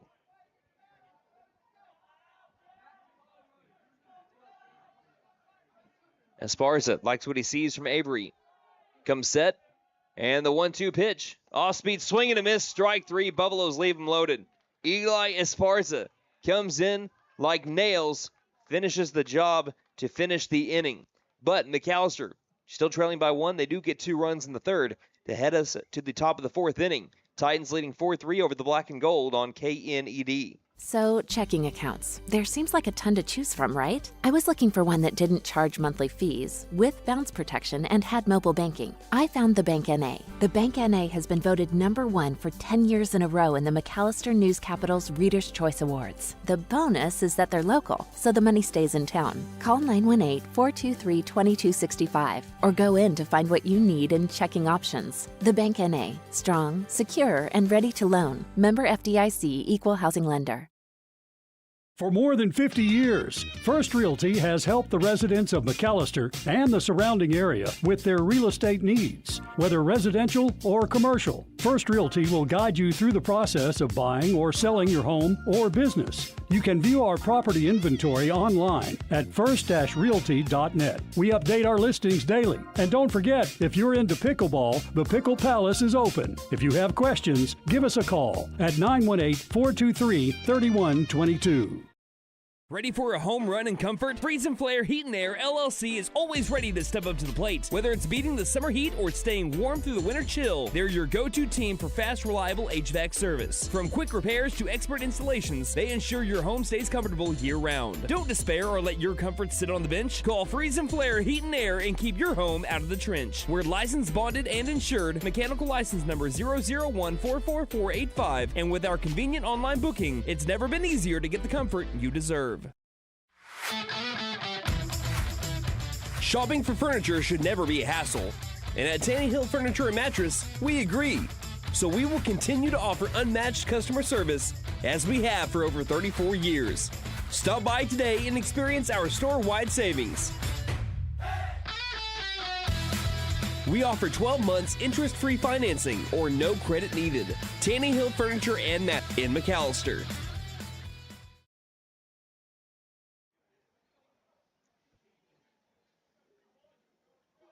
After 3 innings, the McAlester Buffaloes are trailing 4-3 to the Carl Albert Titans. We head to the top of the 4th inning with a new pitcher for the Buffaloes.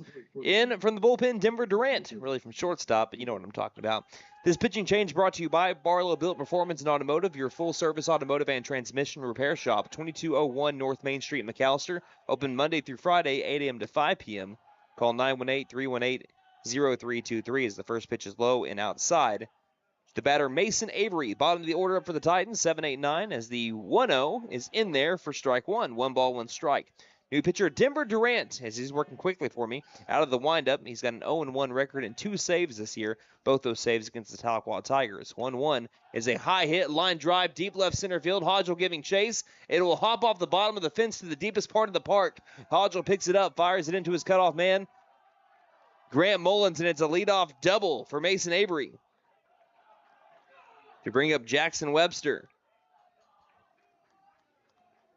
But going back to Durant, he's pitched in 4 1/3, a 4.85 ERA. But if you really just, again, hasn't had a lot of action this year. But if you take away that Rattan game, it's a totally different ERA for him. And that was all with 2 down. Yeah. 5 runs were scored against Denver Durant in that Rattan game with 2 down. And it looks like we have a courtesy runner over at second. That is number 32, Porter Cruz. 9 Ks, 4 walks for Durant on the year, 364 batting average against him. He's coming against some of the top teams that the Buffaloes have played this year. First pitch missing outside, ball 1 showing bunt was Webster pulling back. Webster grounded out to the shortstop. At the time was Durant. Stinchcomb has moved from second to short. From the mound to second has gone Grant Mullins. Denver Durant's outings have been wasn't quite a save, but he finished the game against Booker T. Right. 2 saves against Tahlequah, Rattan, and then now. 1-0. Show bunt pulled back, missed low outside, ball 2.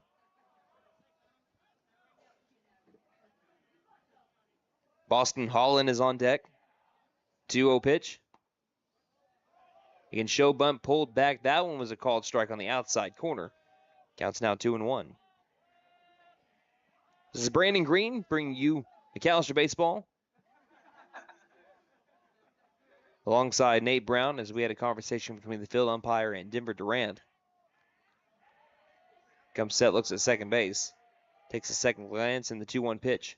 Bunt is down. Good one. Backhanded. There's no one at third. There's no one at first. It's a bunt single. There was nowhere for Durant to go. Durant grabbed the ball on a backhand, looked over to third. Still charging kind of was Dusenberry at third base. So he wasn't at the third base bag. Grant Mullins was still a little bit behind over to first base. And still, we mentioned how fast Webster was to be able to grab a ball from Parker Dusenberry. Yeah. Back in inning number 2. Well, that was how fast he was down the first base line on the bunt. It's a bunt single. And it brings up Boston Holland out of the 9-hole. Pick off over to first. Labus is able to barely keep that in front. Runners at the corners with nobody out, and Titans trying to get those runs back that they gave up in the bottom of the third. It's a 4-3 Titan lead over McAlester. Clouds getting a little bit darker here. First pitch showed bunt, pulled back, and that exited the glove of Jackson McKinney for ball one. And McKinney wanting to speak with Durant now. We'll take a break and look, well, not a break. We'll just look at our sponsors. Sam Wampus Freedom Ford as he gives a quick word to Denver Durant. WE offered propane, Fenton, Nissan, and McAlester. Big John's Auto Repair. The Bank and A, First Realty, Freeze and Flare Heat and Air. Tanny Hill Furniture and Mattress, and JP All-American Outdoor Contracting, LLC. What it looked like there is that just McKinney and Durant got crossed up. Yeah. Durant looks at first. Count is at 1-0. And the pitch. Fastball. At the very bottom of the zone. That's a very borderline strike call that Durant's going to get there. And the count goes to even at 1-1. And that's what at least it looked like from our vantage point along the first base line. We understand on the video stream that the home plate umpire, or the field umpire, is directly in front of McKinney. And now he moves. 1-1 pitch. Curveball that misses well outside, ball two. I think he might have headphones in listening to the game. Heard you mention that and stepped aside. Well, the reason why I stepped aside is the infield comes in on the infield turf. I like my story better. Here is the 2-1 pitch. Fastball right on the black where Durant needed it. Count goes to even at 2-2. On deck is Jordan Hawkins, who is 2 for 2 with 2 extra base hits, a double and a triple. This is a big pitch coming up here from Durant. 2-2. Curveball reaches out after one, lines it, and it'll go over the glove of Grant Mullins. A run's going to score on a softly hit line drive. And reaching third base, right behind him is Webster. And that's the one risk that you take if you play in. If there's a line drive like that, it might land over you. And it landed over Grant Mullins. It's an RBI single. And now here comes the top of the order. So it has gone double, bunt single, RBI single. Jordan Hawkins 2 for 2 with 2 extra base hits. It's now 5-3. Titans on top. Top of the fourth inning. Durant against the lefty Hawkins. Durant gets his signs from McKinney all the way back in the boxes. Hawkins. 31 move. No one's doing anything.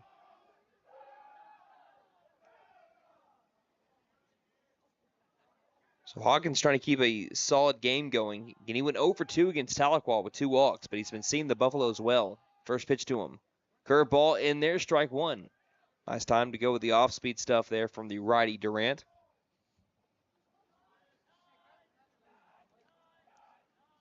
Oh and 1.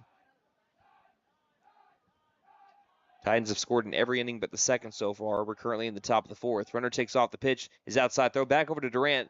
No one takes off from third. Looks like we're going to have someone else move to the bullpen for McAlester. Looks like Brody Parker will be making his way there.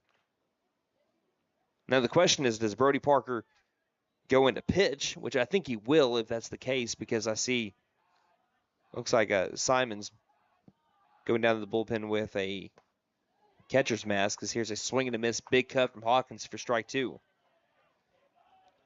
Runners at second and third. Nobody out. Count is 1-2 on Hawkins.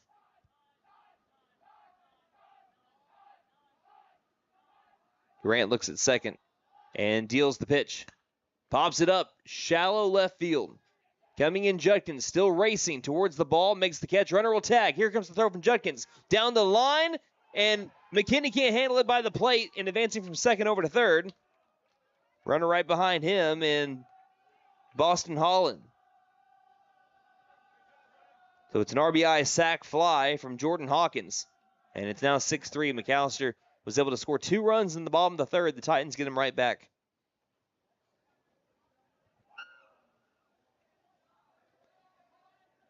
But the good news for McAlester, at least they get an out here. Brings up Devontae Jones. Jones has gone 0 for 2 with 2 groundouts to the right side of the infield. So if you're Labus or Mullins, keep your eyes open here. First pitch down the middle, strike one. With the fastball from Durant. So Titans leading 6-3 over McAlester. 0-1 pitch. Curveball. Missing. McKinney liked the spot. Count goes to even at 1-1. I mean, that looked good to me. 1 ball, 1 strike. Durant out of the stretch with the runner at third. The pitch fouled straight back. And Durant gets ahead in the count 1-2. Needless to say, I think that pitch missed a little high. Looking back on the replay, the one before that. You were going to say, sorry? I forgot. Sorry. Count is at 1-2. Durant looking for the strikeout. The 1-2 delivery from 2-1 is a curveball popped up in the infield. Durant calls everyone off. He wants this one himself. Makes the catch right on top of the mound for out number 2. And brings up Nate Delaplank. So he's not playing in the field anymore, but he's taking the bat. Delaplank has flown out to left field and hit a line drive home run over the left field wall. 6-3 the score. McAlester down by 3 with 2 down. First pitch off speed in there, strike 1.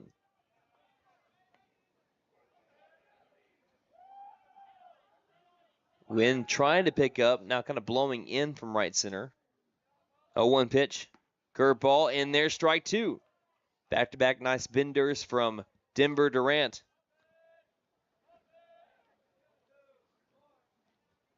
Oh, and 2. Durant trying to keep the damage at just 2 runs. Runner at third base. And the pitch.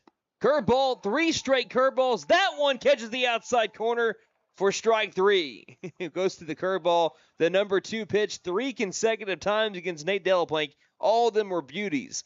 But the Titans do score 2 runs in the top of the 4th inning to get them right back from the Buffaloes. McAlester trailing 6-3 with the 9-1 2 batters on the way. Judkins, McKinney, Stinchcomb heading your way as we played half a 7-inning ball game here on KNED. Celebrating 10 years of excellence. JP All-American Outdoor Contracting and Construction is your trusted partner for expert tree removal, high-end fences, decks, and custom construction. Serving Oklahoma with quality, safety, and reliability. We're here to transform your property. From emergency tree services to dream builds, we do it all. Call today for a free consultation and experience the difference. 910-568-8770. Hey guys, it's Sam from Sam Wampler's Freedom Ford in McAlester and Eufaula. With 2 locations to choose from, we have close to 200 vehicles on the ground and coming in. And with vehicles starting at $29.95, we have something for everyone. And if you need parts or service, we are loading up at both locations to serve you better. Plus, with our mobile service van and our pickup and delivery, we can help you with sales and service no matter where you are. So come see us at Sam Wampler's Freedom Ford in McAlester and Eufaula and let us make it happen for you. Since 1952, W.E. Alford Propane has been your source for propane and petroleum products, both residential and commercial. W.E. Alford Propane serves eastern and southeastern Oklahoma with locations in the Eufaula area, McAlester, Shakota, Wilburton, Hartshorn, and Muskogee, just to name a few. If you need propane or petroleum products, there's only one number to call, 918-423-3121. Call today. W.E. Alford Propane, serving the area for 70 years. Starting out at the bottom of the 4th inning, as Judkins watches a curveball miss down low for ball 1, the Buffaloes trail the Titans 6-3. Titans went on top 3-1 after 1 inning of play. No one scored in the second. Here's the 1-0 to Judkins in there for strike 1. 1 ball, 1 strike. Then the Titans scored 1 in the 3rd. McAlester answered back with 2 of their own to bring it to a 1-run game, but the Titans get those 2 runs back on the top of the 4th inning. It is currently 6-3 with Eli Esparza in relief of Bo Davis. Next pitch in there, strike 2 to Judkins, and the count goes now to 1-2 to the 9-hole batter Judkins, who struck out looking in his first at-bat. That was against Bo Davis. 1-2 the count. Esparza, the righty for Carl Albert, the 1-2 pitch. Curveball called, strike 3, low outside corner. Painted the black on the black and gold. Out number 1, brings up the top of the order in Jackson McKinney. Titans pitchers, whether it be Davis or Esparza, have made it a mission to live on the outside corner. I've only seen maybe 2 pitches go to the inner half of the plate so far against these righty McAlester batters. And even when Denver Durant's been up the plate, a lefty, they still go inside to him. So it's been on that left side of the plate. You were going to say?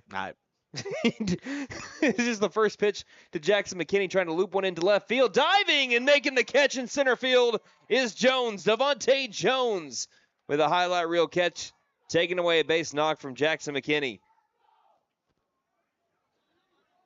That brings up Spencer Stinchcomb. 2 quick outs for Eli Esparza here. It's the Inner Machinations. We played 4 full. 6-3 is our score here on KNED. We played 4 full. 6-3 is our score here on KNED. Wow, Nissan has so many models to choose from. This Pathfinder looks just right. Wait a second, Maddie, isn't that a family car? Absolutely. What? I'm gonna be an aunt? Come to Fenton Nissan and get a 2025 Pathfinder, and we'll throw in a Fenton family deal this season. This deal applies even if you're an aunt, uncle, or just you. And don't forget to tell them Maddie sent ya. Fenton Nissan is your best deal dealer. Shop us online now at fentonnissan.com.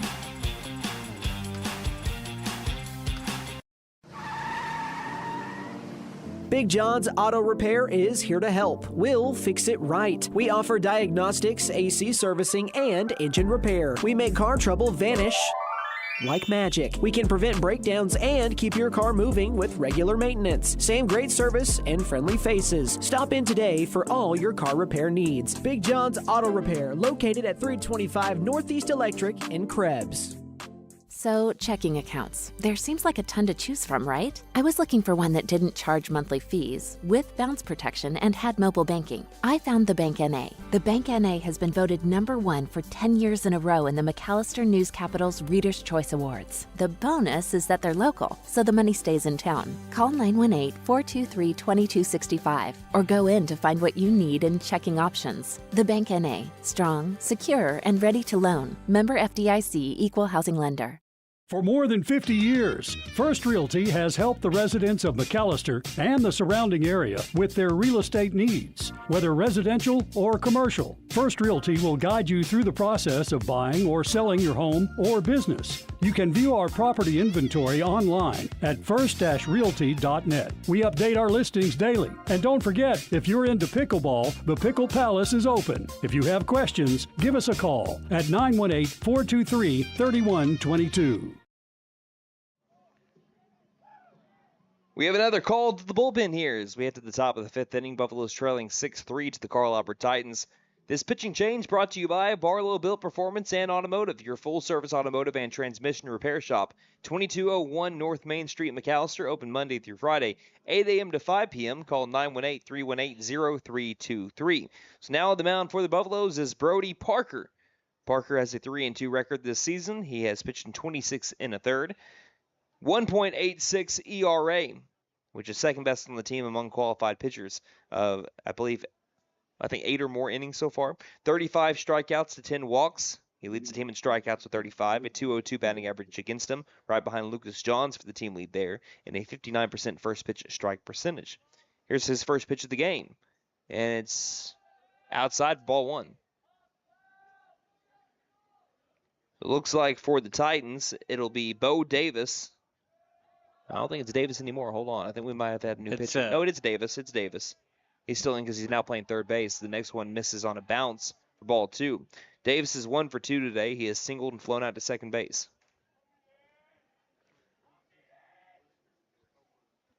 Only downside to Parker pitching in the last couple of weeks, he has not really gotten any help from his defense. No. Just going to say that. I think in the outing that he had on Tuesday against Claremore, there were 9 runs scored. You want to take a guess on how many were earned? I'm going to guess 2. 1. I was going to say 1, but I felt like that might be stretching it too much. Next pitch bounced for ball 3. 3 balls, no strikes. Now, he didn't put himself into any good situations either. He's still walking more than he had in his first outings of the season. Here's the 3-0 pitch. And he gets back into the zone with a strike to the righty Davis out the cleanup spot.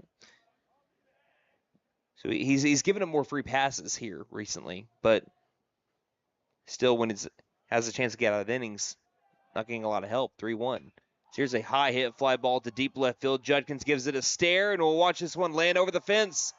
It's another solo shot for the Carl Albert Titans as they're hitting towering line drives over the left field wall. There's another one. Nate Delaplank hit the earlier one, and now it is Bo Davis.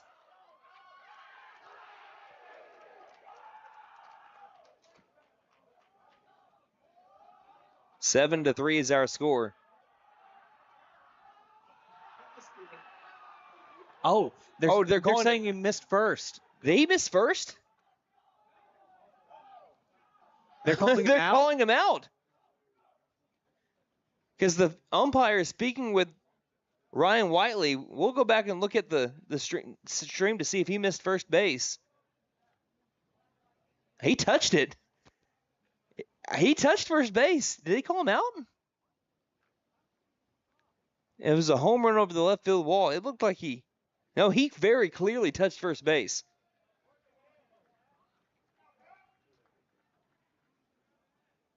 Is that the call, or did someone get... I think someone got tossed. I don't think he's out. I think someone was tossed. Because now the field umpire is writing in his notebook. So I think someone was tossed. I think the home run will count, but someone's tossed.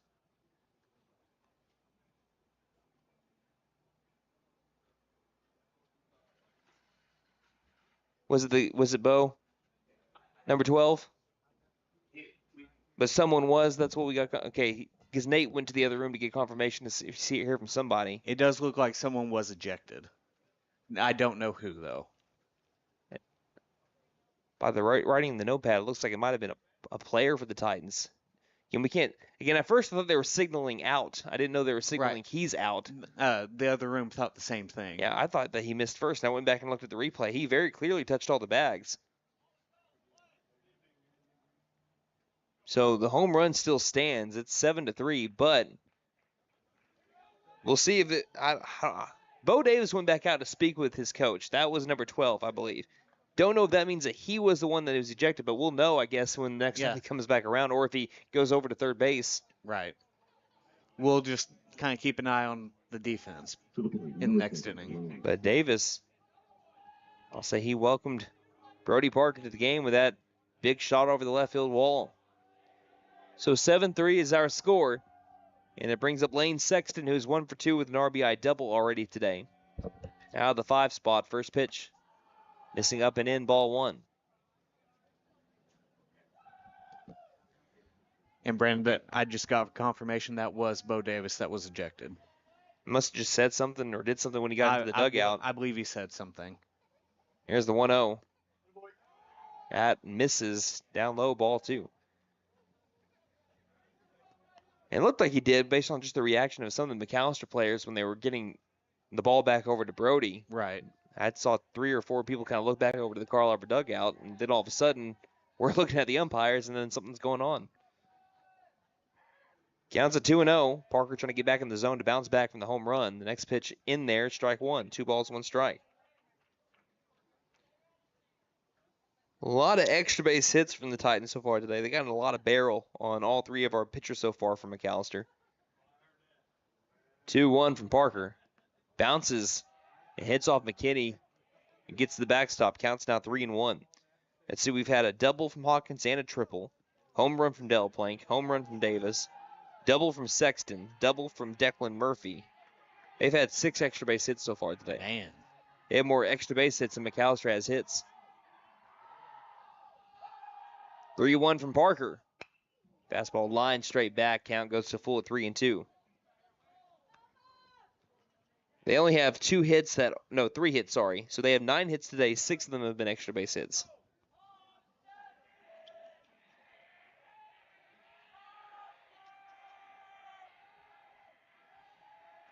Here's the 3-2. Check, did he go around? It looked like he did. And yes, he did. Strike 3 called on the appeal over to the field umpire down the first base line. So Brody Parker answers back with the home run with the strikeout. They bring up Declan Murphy, who is 1 for 2 with an RBI double. No better way to bounce back and get that one out of your memory than to get it back with a strikeout and to come back from 3-1 at that.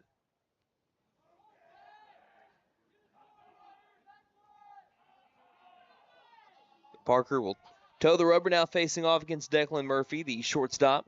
First pitch to Murphy. Curveball in there, strike 1.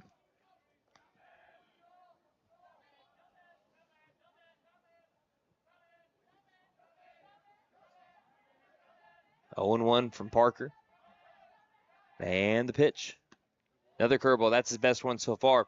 Low outside corner, called strike 2. Yeah, he's starting to figure out that curveball here in this at-bat. Count now to 0-2. Murphy hasn't swung the bat yet here in the first 2 pitches. See what Parker goes with on the 0-2 pitch. Back to the curveball. Did he go around? Applying the tag, and he went around again, says the first base umpire. And that is strike 3 and out number 3. Again, they had. Why we have. I'm pretty sure that's out number 2. Why is McAlester making their way off the field?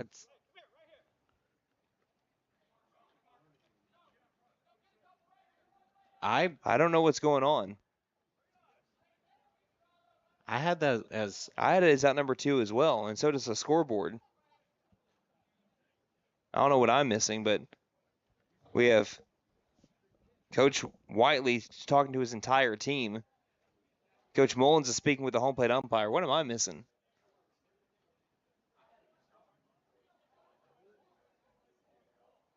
I think someone might have said something again, and then I'm not sure what's going on. I haven't seen this before. Obviously, McAlester knows that that's out number 2, and we have no one going anywhere right now. Coach Mullins is speaking with both the home plate and the field umpire. I'm not going to say anything because I don't want to make any assumptions because we just don't know what's happening. And it's not the weather, obviously. There's no rain or lightning coming in right now.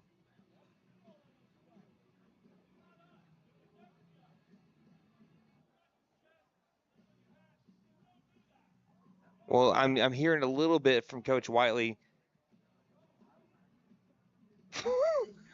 That was 2 outs.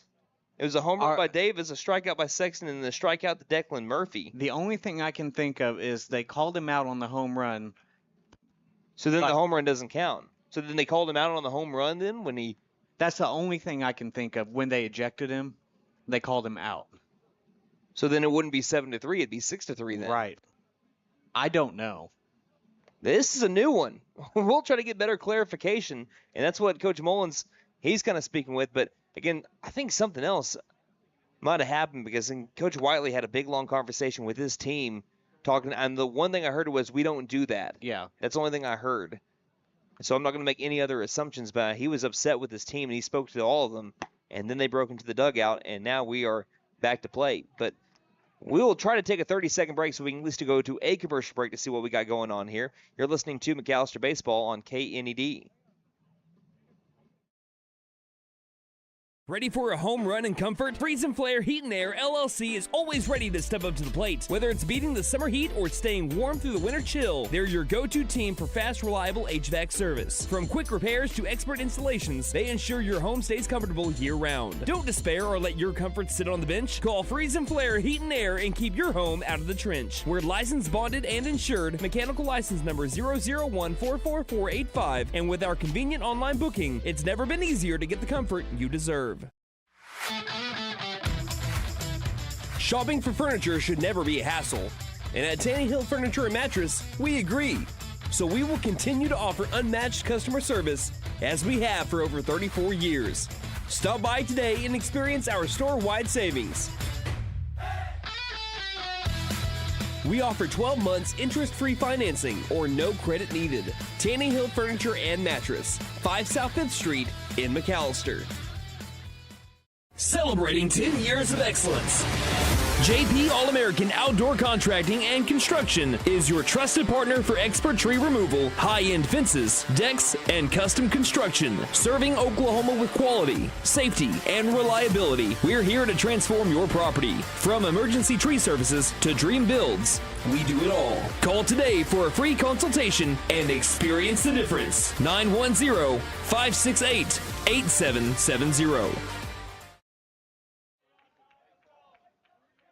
So welcome back here. Bottom of the 5th inning. Scoreboard still shows 7-3. We're going to try to get better clarification. I know that Athletic Director James Singleton went down to see what was going on. As here's a pop fly over to right field from Denver Durant. Underneath it and making the catch in right field is Holland for out number 1.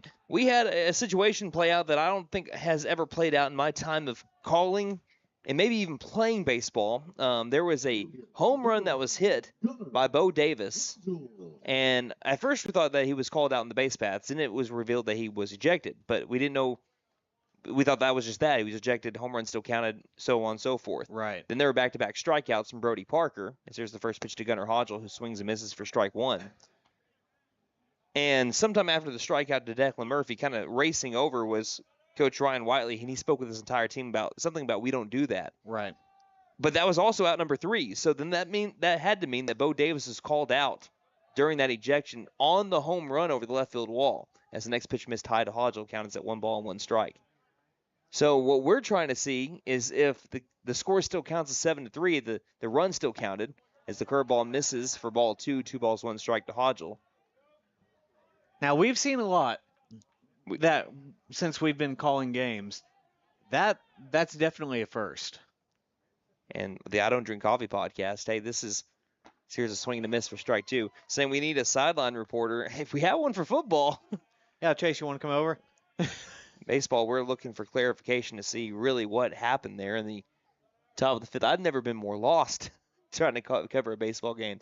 2-2 bounces in to go to ball 3. 1 down, nobody on for the Buffaloes. Hodgel so far today is 1 for 2 with an RBI. It is the bottom of the 5th. The scoreboard is still showing 7-3.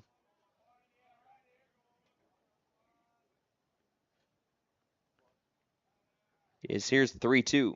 And that bounces in, and it's a 1-out walk to Gunnar Hodgel. So I think we've been able to figure it out. Again, that was called an out on that home run.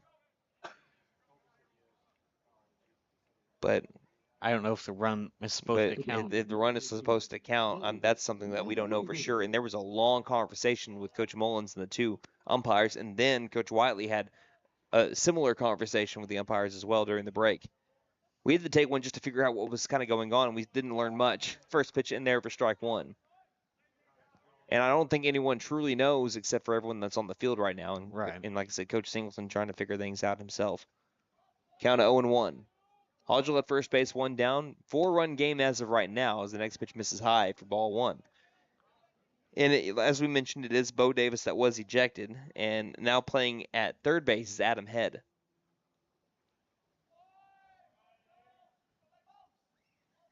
One. Missing low, ball 2. The game's had a little bit of everything. Yeah, no kidding. I feel like we've had a lot of weird games so far this season. 2-1 pitch. Big cut from Lavis coming up empty. Strike 2. 2 balls, 2 strikes.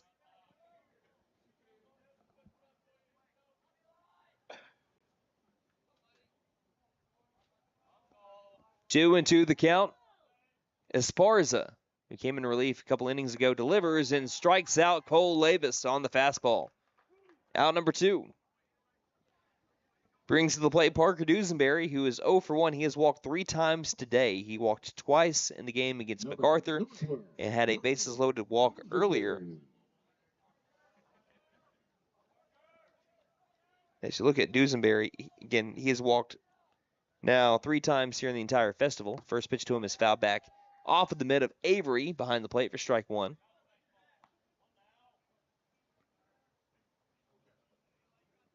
Buffaloes have only had 2 hits, take that back, 3 hits. 1 by McKinney, 1 by Hodgel, and 1 by Lavis. Esparza has done a fantastic job since he came in back in the 3rd inning. Hodgel gets a good jump for second. The pitch is a ball. Throw down to second is quick tag, but not in time. In there with the stolen base, Gunnar Hodgel. And as for Hodgel, that is his 11th stolen base of the season. I believe that puts him at second. I think second, yeah, right behind Jackson McKinney, who leads the team with 12. But yeah, people saying that we need a sideline reporter. That's one thing that, high school broadcasts don't always have. We don't have the luxury of getting to know everything because someone's on the scene at that moment. Here's a swing and a miss for strike 2. Trust me, I would like to know everything, but I don't. Yeah. Count goes to 1 and 2. Dusenberry trying to drive in Hodgel, who's in scoring position. What we have is a 7-3 game.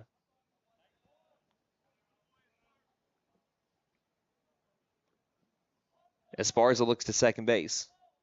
Looking for the strikeout. And Dusenberry calls time right before the pitch from Esparza. It was granted it by the home plate umpire. Count still at 1 and 2.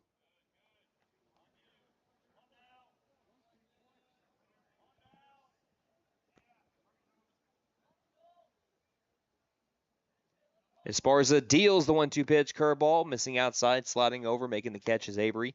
2 balls, 2 strikes, 2 down, runner at second base. McAlester is hoping for their 4th hit of the game so far. The Titans have had 9, and 6 of them have been extra base hits, as we mentioned in the previous half inning. The 2-2 delivery. Fastball, hard hit, line drive, left center field, but tracking it down well in center field and making the grab is Jones for out number 3. So we head to the top of the 6th inning. We played 5 full here in Mactown in the final game of the 5A shootout. The Buffaloes trail the Titans 7-3 here on KNED. So, checking accounts. Hey guys, it's Sam from Sam Wampler's Freedom Ford in McAlester and Eufaula. With 2 locations to choose from, we have close to 200 vehicles on the ground and coming in. And with vehicles starting at $29.95, we have something for everyone. And if you need parts or service, we are loading up at both locations to serve you better. Plus, with our mobile service van and our pickup and delivery, we can help you with sales and service no matter where you are. So come see us at Sam Wampler's Freedom Ford in McAlester and Eufaula and let us make it happen for you.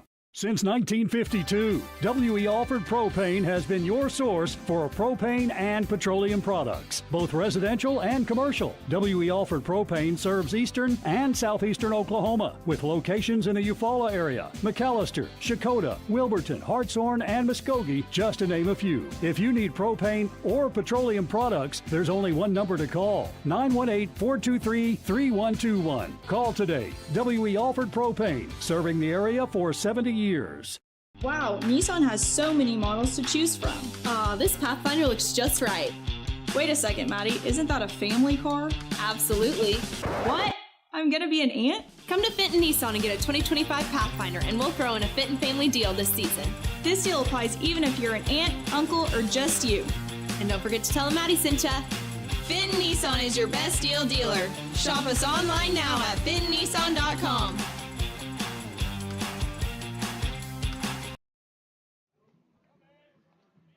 So we have a little bit of clarification here, as the score is 6-3, so that home run did not count. Something happened during that home run. Again, also Bo Davis was ejected during that time. And the only reason why we're bringing it back up is to explain the situation, to say why it's not 7-3. So sometime during that span, he was also ruled out. Okay. Still haven't got clarification on why he was ruled out, but the home run did not count as a run. And it is 6-3, so McAlester trails 6-3 as we head to the top of the 6th inning. First pitch in there from Brody Parker for strike 1. That is a first. Yeah. That is the first in my playing and calling career that I've seen that. They don't, you can read the rule book from cover to cover, and you'll still miss something like that. Yeah, you're not going to see that situation too often. 0-1 pitch. Grounder down the first base side, high hop for Labus. Labus will touch first, and plenty of time for out number 1. To retire Mason Avery.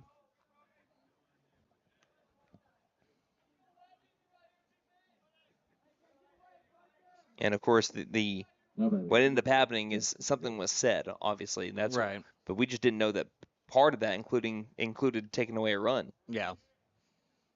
That's why I thought the run would have still counted. So when everyone was coming off the field, when everything was showing 2 down or 1 down at the time, we all got confused. First pitch missing down low for ball 1 to Jackson Webster. But it looks like we're all set. We can shut up about it. Yeah. Titans lead 6-3 over the Buffs, top of the 6th inning.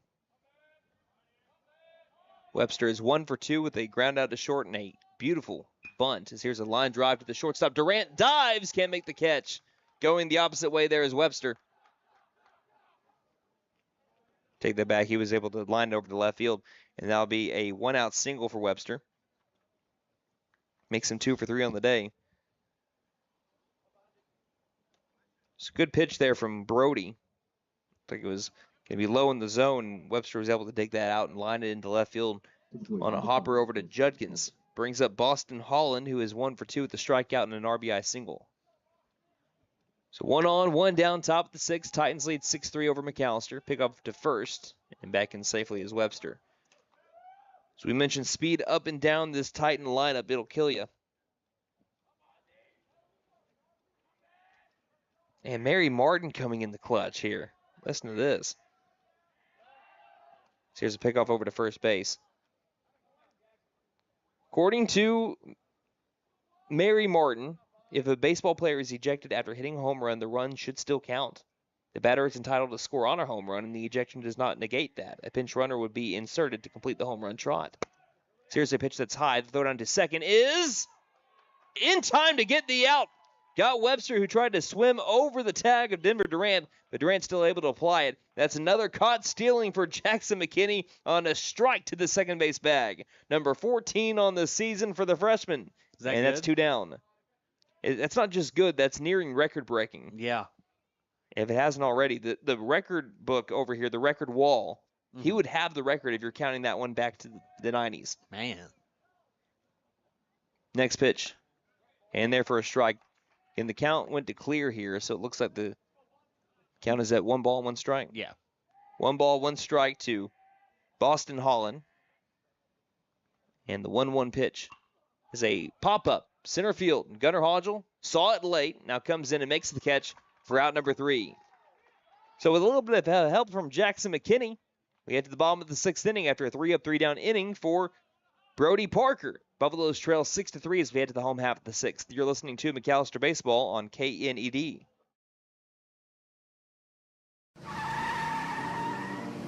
Big John's Auto Repair is here to help. We'll fix it right. We offer diagnostics, AC servicing, and engine repair. We make car trouble vanish like magic. We can prevent breakdowns and keep your car moving with regular maintenance. Same great service and friendly faces. Stop in today for all your car repair needs. Big John's Auto Repair, located at 325 Northeast Electric in Krebs. So, checking accounts. There seems like a ton to choose from, right? I was looking for one that didn't charge monthly fees, with bounce protection, and had mobile banking. I found the Bank NA. The Bank NA has been voted #1 for 10 years in a row in the McAlester News Capital's Reader's Choice Awards. The bonus is that they're local, so the money stays in town. Call 918-423-2265 or go in to find what you need in checking options. The Bank NA. Strong, secure, and ready to loan. Member FDIC, Equal Housing Lender. We're back in McAlester where the Buffaloes trail 6-3 to the Carl Albert Titans, heading to the bottom of the 6th inning. McAlester down to their final 6 outs. Eli Esparza has been dynamite in relief for the Titans. He came in the 3rd inning, was in a bases-loaded situation with 2 down, and 2 runs have already scored, and he ended up getting out of that with no more runs surrendered. And since then, he's delivered 2 scoreless frames. So we head to the home half of the 6th. It'll be Gavin Brumley, Brody Parker, Blake Judkins, 7, 8, 9. Number 4. Gavin Brumley. So Esparza in for his 3rd complete inning of work. First pitch to Brumley in there, strike 1. Fastball fills the zone. Brumley in this game has grounded out to the pitcher and had an RBI walk. For Brumley, that recorded his 7th RBI of the season. 0-1 to Brumley. Fastball missing low outside. Count evens up 1 ball, 1 strike. Okay, Mary's Googling for me. We can't do much of that while we're trying to call a game here, but right. Everything that she's seen so far, so here's the 1-1. Curveball misses high for ball 2. It says if an Oklahoma high school baseball player is ejected after hitting a home run, the run still counts. No out is recorded. But again, here today, something else might have happened. The only thing that we know is that happened and the run didn't count and an out was recorded. It's a 2-1. It swung on and missed for strike 2. But I'm sure we're going to get better clarification. I know that doesn't help out anybody that's currently watching or listening to the broadcast right now. Yeah, we'll get clarification probably after the game. Here's the 2-2 pitch. Missing high for ball 3. I would just like to know, so that the next time this happens 10 years from now, yeah, we're prepared. This stays in the back of my head. Counts full at 3-2. And the pitch from Esparza. And staying alive, Brumley fouls it straight back. Yeah, you just can't always be prepared for every single scenario out there. Even though everyone expects us to be. I mean, we try our best, but every now and then things happen that have not happened before. Well, a lot of people have never seen Nate, as here comes the 3-2 pitch again, and popping out of play again, staying alive. Here's Gavin Brumley. A lot of people haven't seen Nate. What people don't know is he looks like Megamind. I mean, that's how big his head actually looks. Just full of knowledge. He's full of knowledge, but he can't remember what he was going to say 2 seconds ago. That is not my fault. That is my brain's fault. Oh, I think we've got an update here from someone that's down by the sideline. Here's the line drive over to right field and diving. Another great catch made by the Titan defense. It's Holland with the full extension to take away a base knock from Gavin Brumley and maybe even extra bases. McAllister's just not getting lucky on these. Yeah, bad break so far and a fantastic catch made in right field by Holland. Boston Holland taking one away from Brumley. Brings up Brody Parker to the plate. But this is from Brian Hodgel, as this one's fouled off and out of play. The umpire said that the runner has to touch all 4 bases to count as a home run. The batter was ejected between first and second base. That was according to the umpire. Okay. That is why the run didn't count and the out was recorded. I mean, I'll take it. Titans still lead 6-3, 1 down. The 0-1 pitch to Parker. He lines this one over to right center field. No one's going to catch this, and it gets past the center fielder all the way to the wall. Parker rounding first, getting to second base standing, and he'll be there with a 1-out double. Nice piece by Brody Parker. That erases an 0-2 game with 2 strikeouts. Helps out his own cause now as the pitcher brings up Blake Judkins. Actually, we have a new hitter now. Blade Smith will pinch hit for Judkins. We'll see if he ends up taking over in left field, too. We know that Smith plays outfield as well for the Buffaloes when he does check in.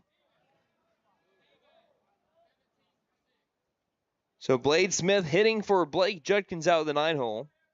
Smith has gone 3 for 4 with 2 RBI on the season and also a walk.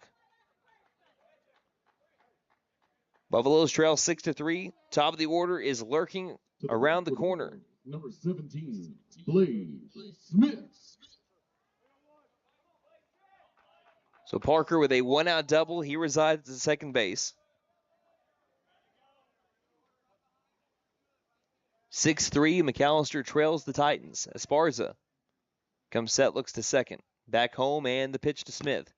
Dribbles this one down the first base line. Going to be a tough play for Esparza. Grabs it, throws to the speedy first base bag, and it's out in time, being able to beat Smith for out number 2. But it essentially works like a sack bunt. It does move Parker over to third base, as that one was dribbled down the first base line. Smith getting to show off the speed there, but again, not fast enough to beat out Esparza's throw. Brings up the top of the order after the 1-3 ground out. Jackson McKinney 1 for 2 in this game. He has singled, walked, and flown out to center field. Trying to get a run closer. McAlester down by 3. Esparza comes set with Parker at third and the pitch. Chops this one left side deep into the hole. It'll get into the outfield turf. RBI single for Jackson McKinney on the first pitch he sees.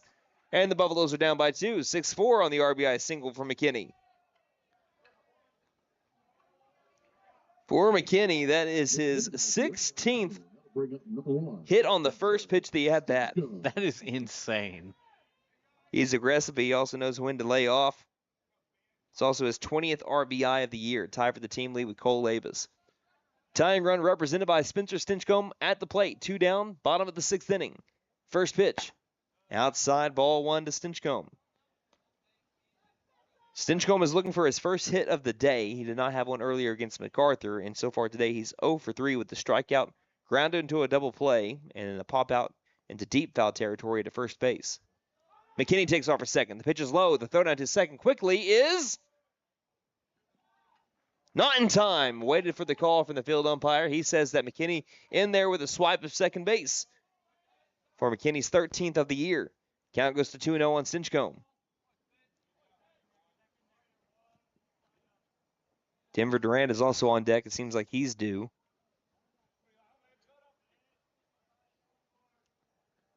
(6-4) the score. And the pitch. Missing low, ball 3.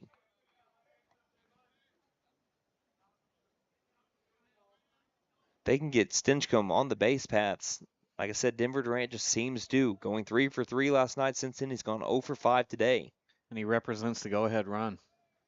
3-0 pitch. 4-pitch walk to Spencer Stinchcomb. He'll take his base, says, I'm walking here, I'm walking here. Runners at first and second for Denver Durant, the 3-hole batter. And time will be called so that the infield can go speak with his pitcher. And just a meeting of the minds here on the Titan infield defense to pick up their pitcher Esparza and get through this batter, Denver Durant. Let's look at Durant's line.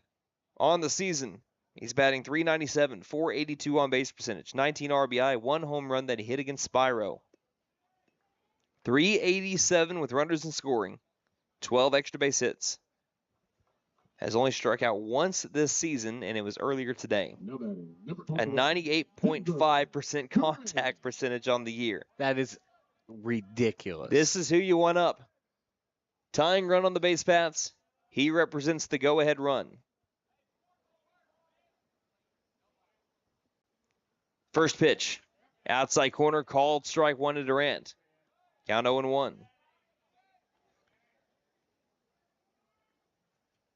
Esparza looking to work out of another jam like he did a few innings ago. As he got Bo Davis and the Titan defense out of that one. The 0-1. Missing low, ball one.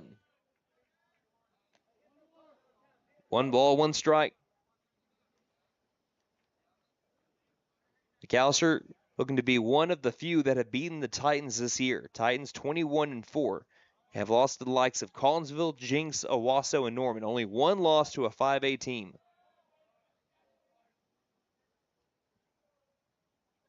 Here's the 1-1 to Durant. Bounces in. Ball 2.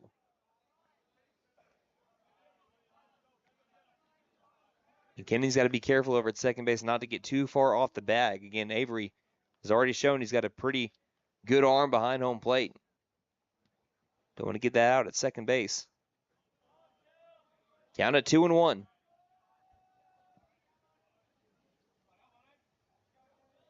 Esparza pauses. And the pitch.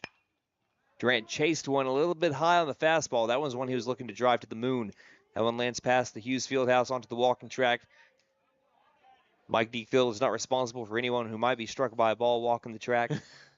Count even at 2-2. 2 balls, 2 strikes, 2 down, 2 runners on. 6-4, 2-run game. Titans lead the Buffaloes, bottom of the 6th. Golden opportunity here for the black and gold. Esparza looking to shut it down. 2-2. Curveball, ground ball, right side, rolled it over. Grabbing it is Sexton, flips to first in time for out number 3.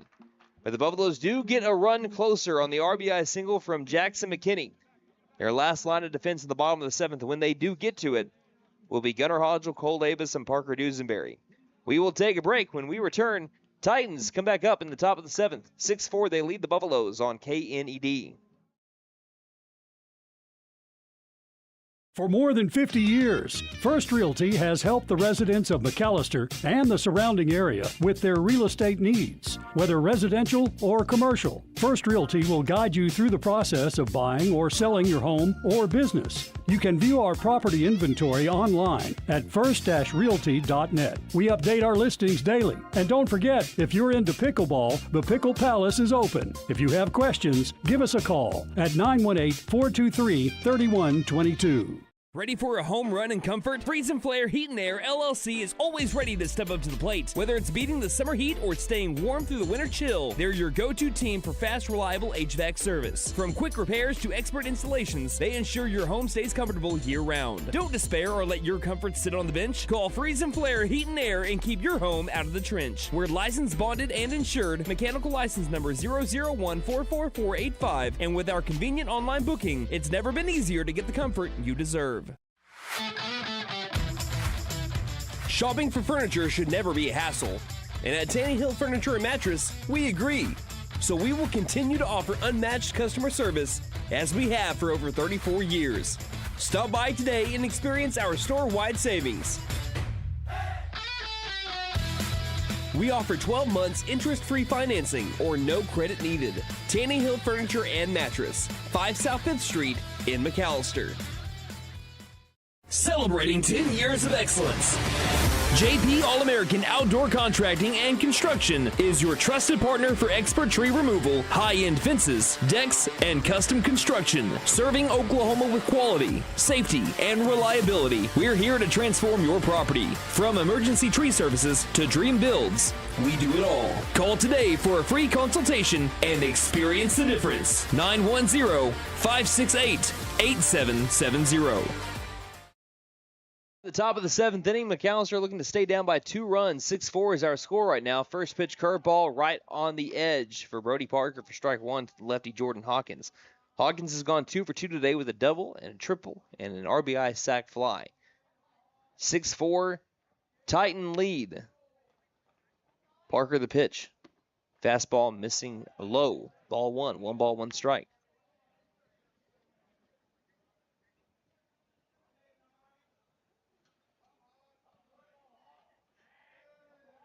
Dusenberry over at third base playing even with the bag with the speedy Hawkins up. The pitch. Curveball missing low. Ball 2.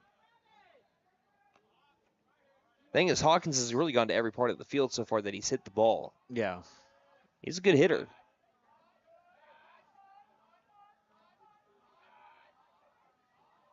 2-1 the count, 2-1 the pitch. Fastball. Dribbler down the first base line. Labus will grab it before it goes foul. Makes the grab and tags the bag in time for out number 1. Hawkins is trying to argue that that ball was foul. And it was the home plate umpire that signaled fair. And the first base umpire also signaled fair. So that's out number 1. 3 unassisted for Jordan Hawkins, retired for the first time today. Brings up Devontae Jones, who is 0 for 3. First pitch misses, ball 1. Jones, another lefty in the Titan lineup. He grounded out 4-3, bringing in a run in the process. Also grounded out on a 3 unassisted and then popped out to the pitcher at the time, Denver Durant. First time facing Brody Parker. As that pitch outside corner, belt high, strike 1. 1 ball, 1 strike. The run's kind of hard to come by for McAlester today. They scored 1 in the first, 2 in the third, and 1 in the 6th. 1-1. Curveball, soft line drive up the middle, and running and making the grab is Spencer Stinchcomb, out number 2. So Parker's gotten into his rhythm here. 3 in a row retired after the single from Jackson Webster, and even when Webster singled, he was still thrown out at second base by Jackson McKinney. Brings up Nate Delaplank, who is 1 for 3 today, but that one hit was a big one. It was a home run over the left field wall and a solo shot. Parker getting his signs from McKinney. Says yes, the windup, first pitch to Delaplank. Fastball, eye level, ball 1. So here in the 5A shootout, Delaplank has gone 3 for 5 with a home run, a double, 2 walks. Struck out looking to Denver Durant in his last at bat. 1-0 pitch. Fastball, pounding it in there, strike 1. And the longer that Parker's gone, you can see the confidence growing more and more. Count evens up, 1 ball, 1 strike. And the 1-1 pitch. Curveball pops it up. Maybe playable. Down the right field line. It will land foul amongst the 3 defenders of Labus, Stinchcomb, and Brumley in right. Count now to 1-2. That ball ended up landing about 3 feet foul, so it really wasn't that close to staying foul. It could have easily veered back in. Yeah. Parker trying to complete a 1-2-3 inning against a 1-2-3 part of the lineup that's given McAlester fits today. The 1-2 to Delaplank from Parker. Fouls this one off of his foot, and it rolls back over to Parker. And that cannot feel good. He'll gather himself and get right back into the box. Count at 1-2. Parker looking to continue to pound the mitt of McKinney. McKinney sets up outside. Here's the windup of the pitch from Parker. 1-2. Fastball, missing high. Deuce is wild. 2 balls, 2 strikes, 2 down. Top of the 7th. Buffaloes trail 6-4 to the Titans with the bases empty.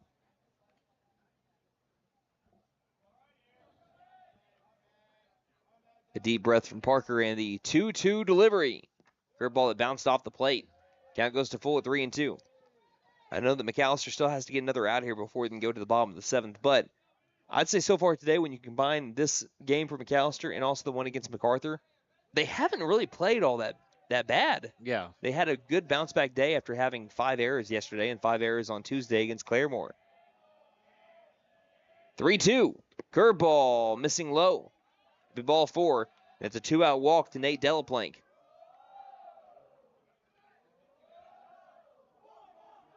And that brings up Adam Head.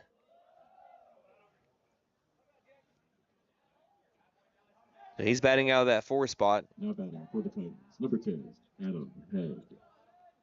Runner at first with 2 down. 2-run Titan lead over the Buffaloes.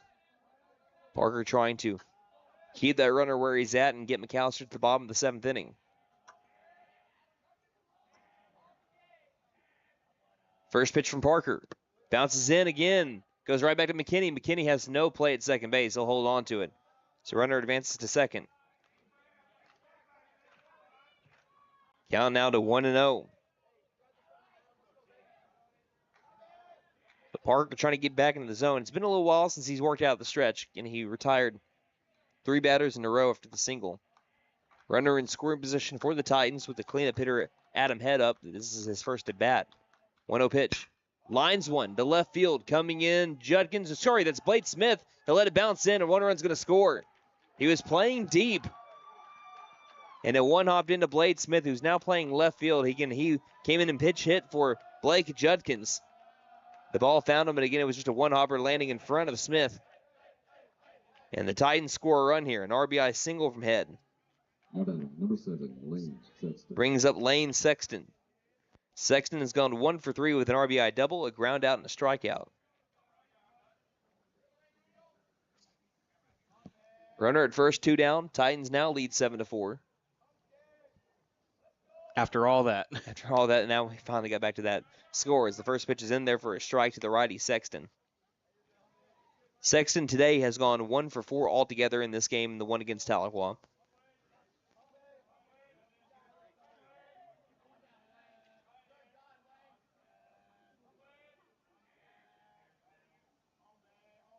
Parker deals the 0-1 curveball that misses high. 1 ball, 1 strike. On deck, Declan Murphy has had a good day today. He has gone 3 for 6, including a walk-off home run over the Tahlequah Tigers. That was a walk-off to have the run rule, 11-3. Count even at 1-1 the pitch. Sexton will watch that one just drop out of the glove of McKinney and get to the backstop. McKinney was trying to bring that back in from an outside pitch. That's the only mistake that you can make when you try to frame it. You pull it in too early and you lose track of the ball. It goes to the backstop and it allows the runner to advance. Count now 2-1 on Sexton.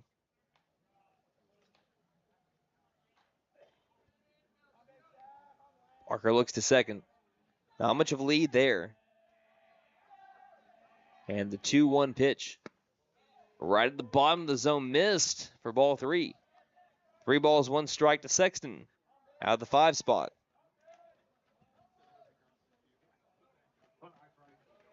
Parker trying to work back in the zone here. After the 2 outs that he got quickly, went walk and then the RBI single. Adam Head. Spin, no one's going anywhere. Head's going back to the second base bag. 7-4, 3-run Titan lead. Slightly open stance. There's the hitter's count pitch.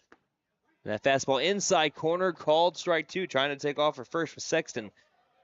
But we'll have a payoff pitch coming up from Parker to Sexton.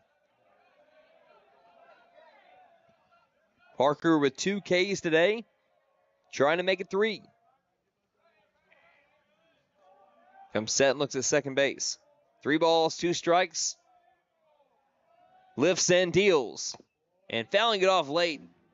Battling it off as Sexton on the inside fastball was able to foul it off to the backstop. We'll do it again at 3-2. I understand that the clouds do look darker. It is going to rain quite a bit over the next 24 to 36 hours.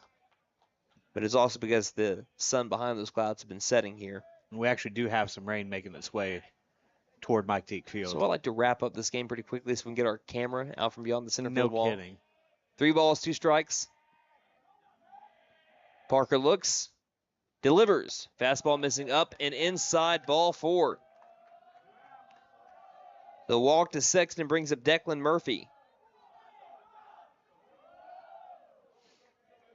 Murphy has an RBI double. He's flown out to short and struck out swinging. To the plate, number 7K, Declan Murphy. Yes, no, 75. Good news for McAlester, there's a force out of every bag. So if you're having the ball hit to you and you're an infielder, just knock it down and tag a bag. Take away one half of the play on a ground ball. First pitch from Parker. He checked. Did he go around? Home plate umpire says yes, he did. Strike one. That one was down on the plate. Murphy gave it a little chase, tried to hold back, but couldn't. Count 0-1. And time is called by Murphy as Parker was coming set. This game brought to you by Sam Wampler's Freedom Ford, WE Offered Propane, Fenton Nissan and McAlester, Big John's Auto Repair, The Bank and A, First Realty, Freeze and Flare Heat and Air, Taney Hill Furniture and Mattress, and JP All-American Outdoor Contracting, LLC. Parker to a pause. And the 0-1 pitch. Curveball line drive up the middle, base knock, should be a run. Coming in as Hodgel, makes the grab, fires home. Throw is cut off by Levis. It's an RBI single. It makes the game 8-4. Declan Murphy now 2 for 4 on the day with 2 ribbies. And the Titans extend their lead, breaking away from the Buffaloes. Brings to the plate Mason Avery, who is 1 for 3 with a double. And he's also grounded out twice. So Lane Sexton, who was struck out by Parker, answered back with a walk on a 3-2 pitch. And Declan Murphy struck out to Parker his first time up, answered back with a ripped single into center for a run. The Titans have doubled the score of the Buffaloes. It's now 8-4, all happening with 2 down. To bring up Avery, his last time up, he did ground out to the first baseman, Levis, who's playing back, and so is the third baseman at the other corner, Parker Dusenberry. Great jump at second base. Runners will take off. The pitch is swung on and missed for strike one. No chance for McKinney. Excellent jump. That one by Sexton. Following in his footsteps was Murphy, so another base knock should score another 2 runs.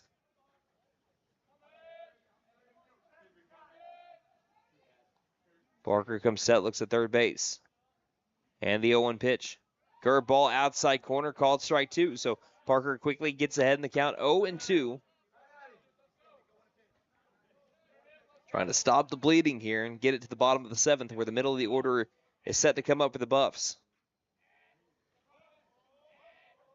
0-2. Parker looking for the pitch. Is this it? Curveball, line drive, hopping, making the catch at short is Denver Durant for out number 3. So put those rally caps on, Buff fans. McAlester trailing 8-4 after the Carl Albert Titans get 2 more runs back in the top of the 7th. We'll head to the bottom of the 7th once again. Middle of the order up. Hodgel, Levis, Dusenberry on the way on KNED. Hey guys, it's Sam from Sam Wampler's Freedom Ford in McAlester and Eufaula. With 2 locations to choose from, we have close to 200 vehicles on the ground and coming in. And with vehicles starting at $29.95, we have something for everyone. And if you need parts or service, we are loading up at both locations to serve you better. Plus, with our mobile service van and our pickup and delivery, we can help you with sales and service no matter where you are. So come see us at Sam Wampler's Freedom Ford in McAlester and Eufaula and let us make it happen for you. Since 1952, WE Offered Propane has been your source for propane and petroleum products, both residential and commercial. WE Offered Propane serves eastern and southeastern Oklahoma, with locations in the Eufaula area, McAlester, Shakota, Wilburton, Hartshorn, and Muskogee, just to name a few. If you need propane or petroleum products, there's only one number to call, 918-423-3121. Call today. WE Offered Propane, serving the area for 70 years. Wow, Nissan has so many models to choose from. This Pathfinder looks just right. Wait a second, Maddie, isn't that a family car? Absolutely. What? I'm gonna be an aunt? Come to Fenton Nissan and get a 2025 Pathfinder, and we'll throw in a Fenton family deal this season. This deal applies even if you're an aunt, uncle, or just you. And don't forget to tell them Maddie sent ya. Fenton Nissan is your best deal dealer. Shop us online now at fentonnissan.com.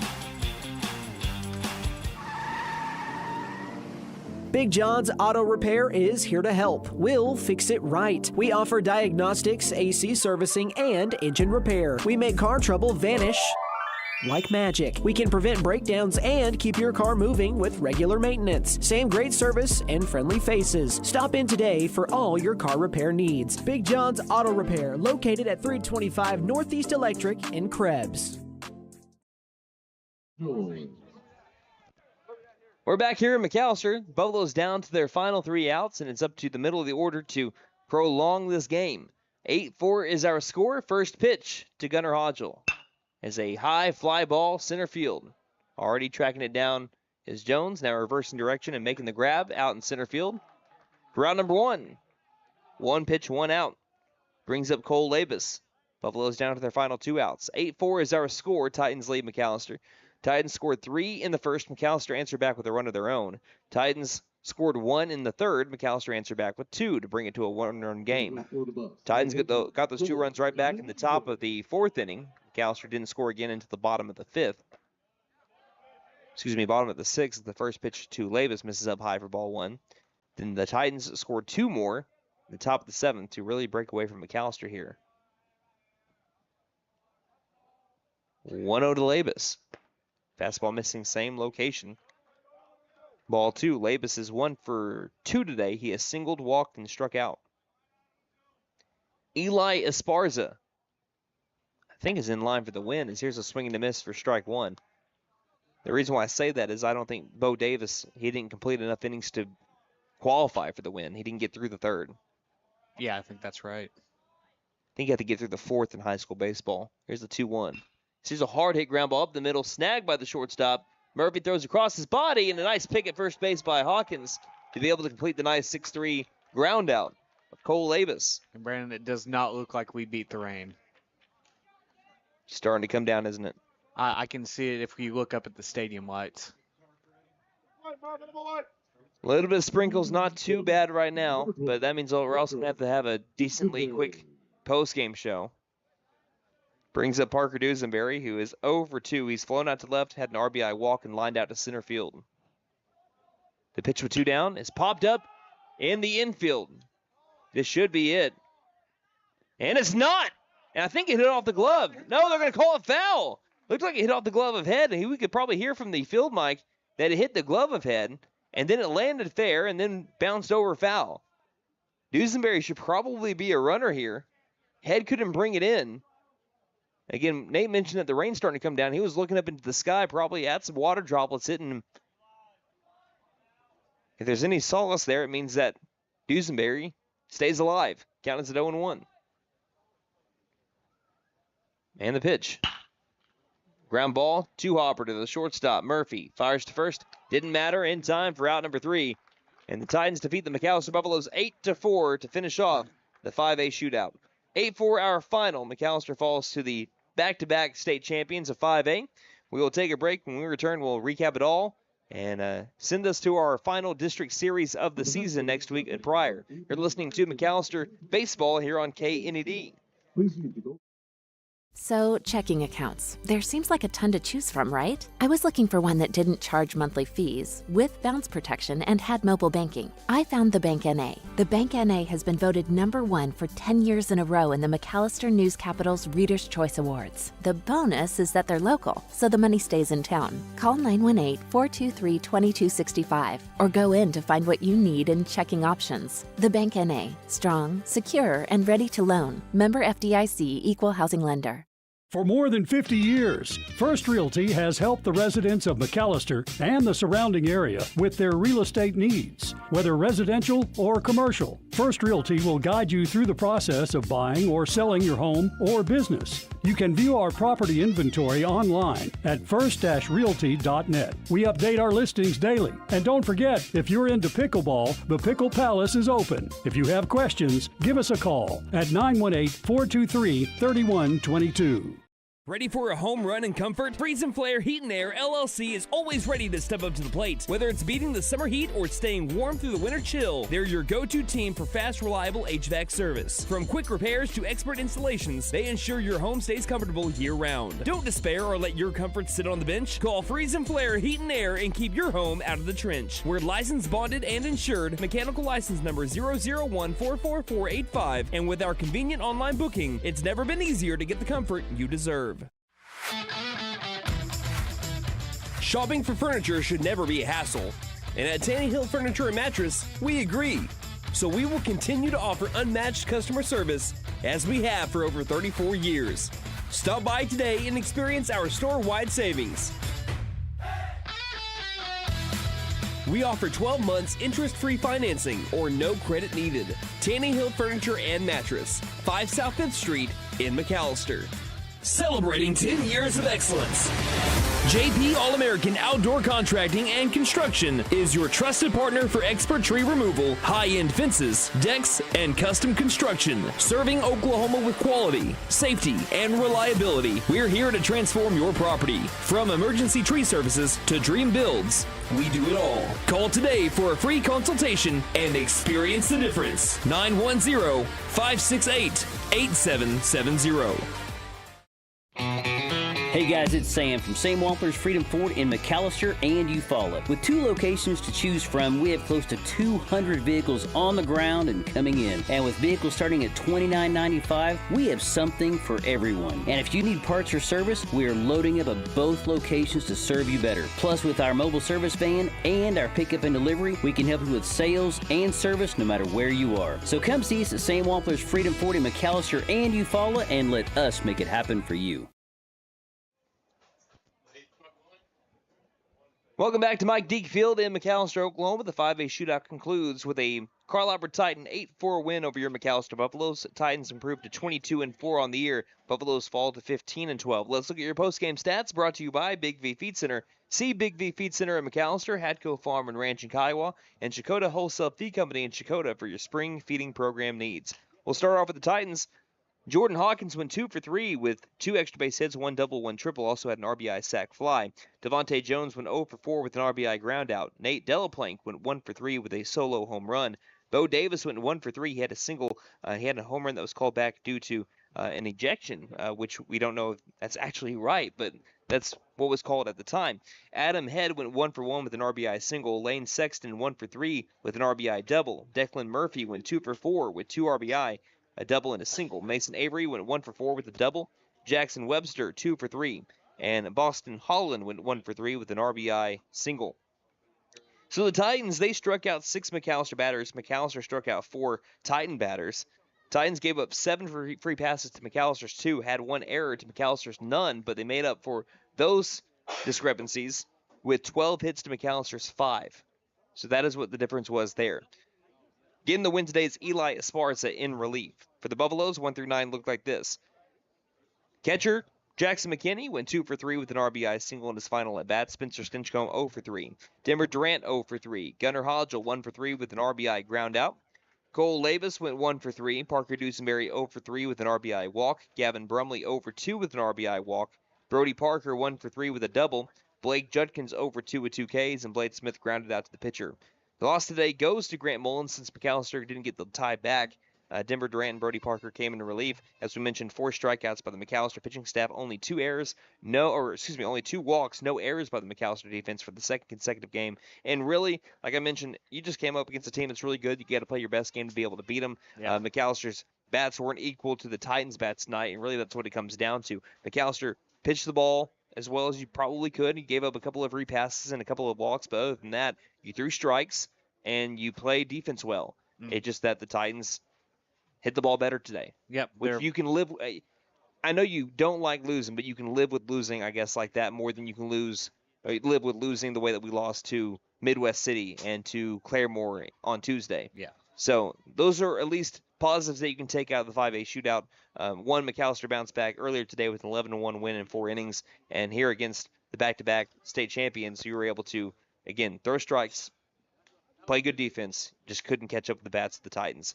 So any final thoughts that you have before we wrap up the 5A shootout and we get ready for a big district matchup against the Pryor Tigers? They're the number 1 team right now in 5A4, and McAlester, if they're looking to climb up to the 3 spot right now, they're at 4. I think really what it comes down to, McAlester, there is a slight chance McAlester could possibly drop down to the 5 if we get to a 3-way tie. Not very likely. It's not very likely, but that would have to be a sweep of Booker T over Durant, and then we would have to get swept by Pryor. But McAlester more than likely looking at 3 or 4 in the district. We'll find out after next week. But any final thoughts before we move on to that district series? That's all I got. Can you thank our sponsors one final time? And we'll call it a night and call it a rest of your week. I'd like to thank Sam Wampler's Freedom Ford, W. Alford Propane, Fenton Nissan in McAlester, Big John's Auto Repair, The Bank NA, First Realty, Freeze and Flare Heat and Air, Taney Hill Furniture and Mattress, and JP All-American Outdoor Contracting, LLC. And a big thank you to our board operator, Austin Wheat, as well as our video board operator today, Nate Brown, on the camera this evening. And first pitch time today was 5:36. Final pitch time was 7:51. So a total game time of 2 hours and 15 minutes. Thank you, the listener, for spending your Friday night with us as well. One final time for Mike Deak Field in the 5A shootout in McAlester, Oklahoma. It was the Carl Albert Titans 8 and your McAlester Buffaloes 4. Until McAlester begins their final district series against the Prairie Tigers on Monday here at Mike Deak. This is Brandon Green saying, don't just have a great night. Have a Buffalo night, everybody. Night-night, Harper.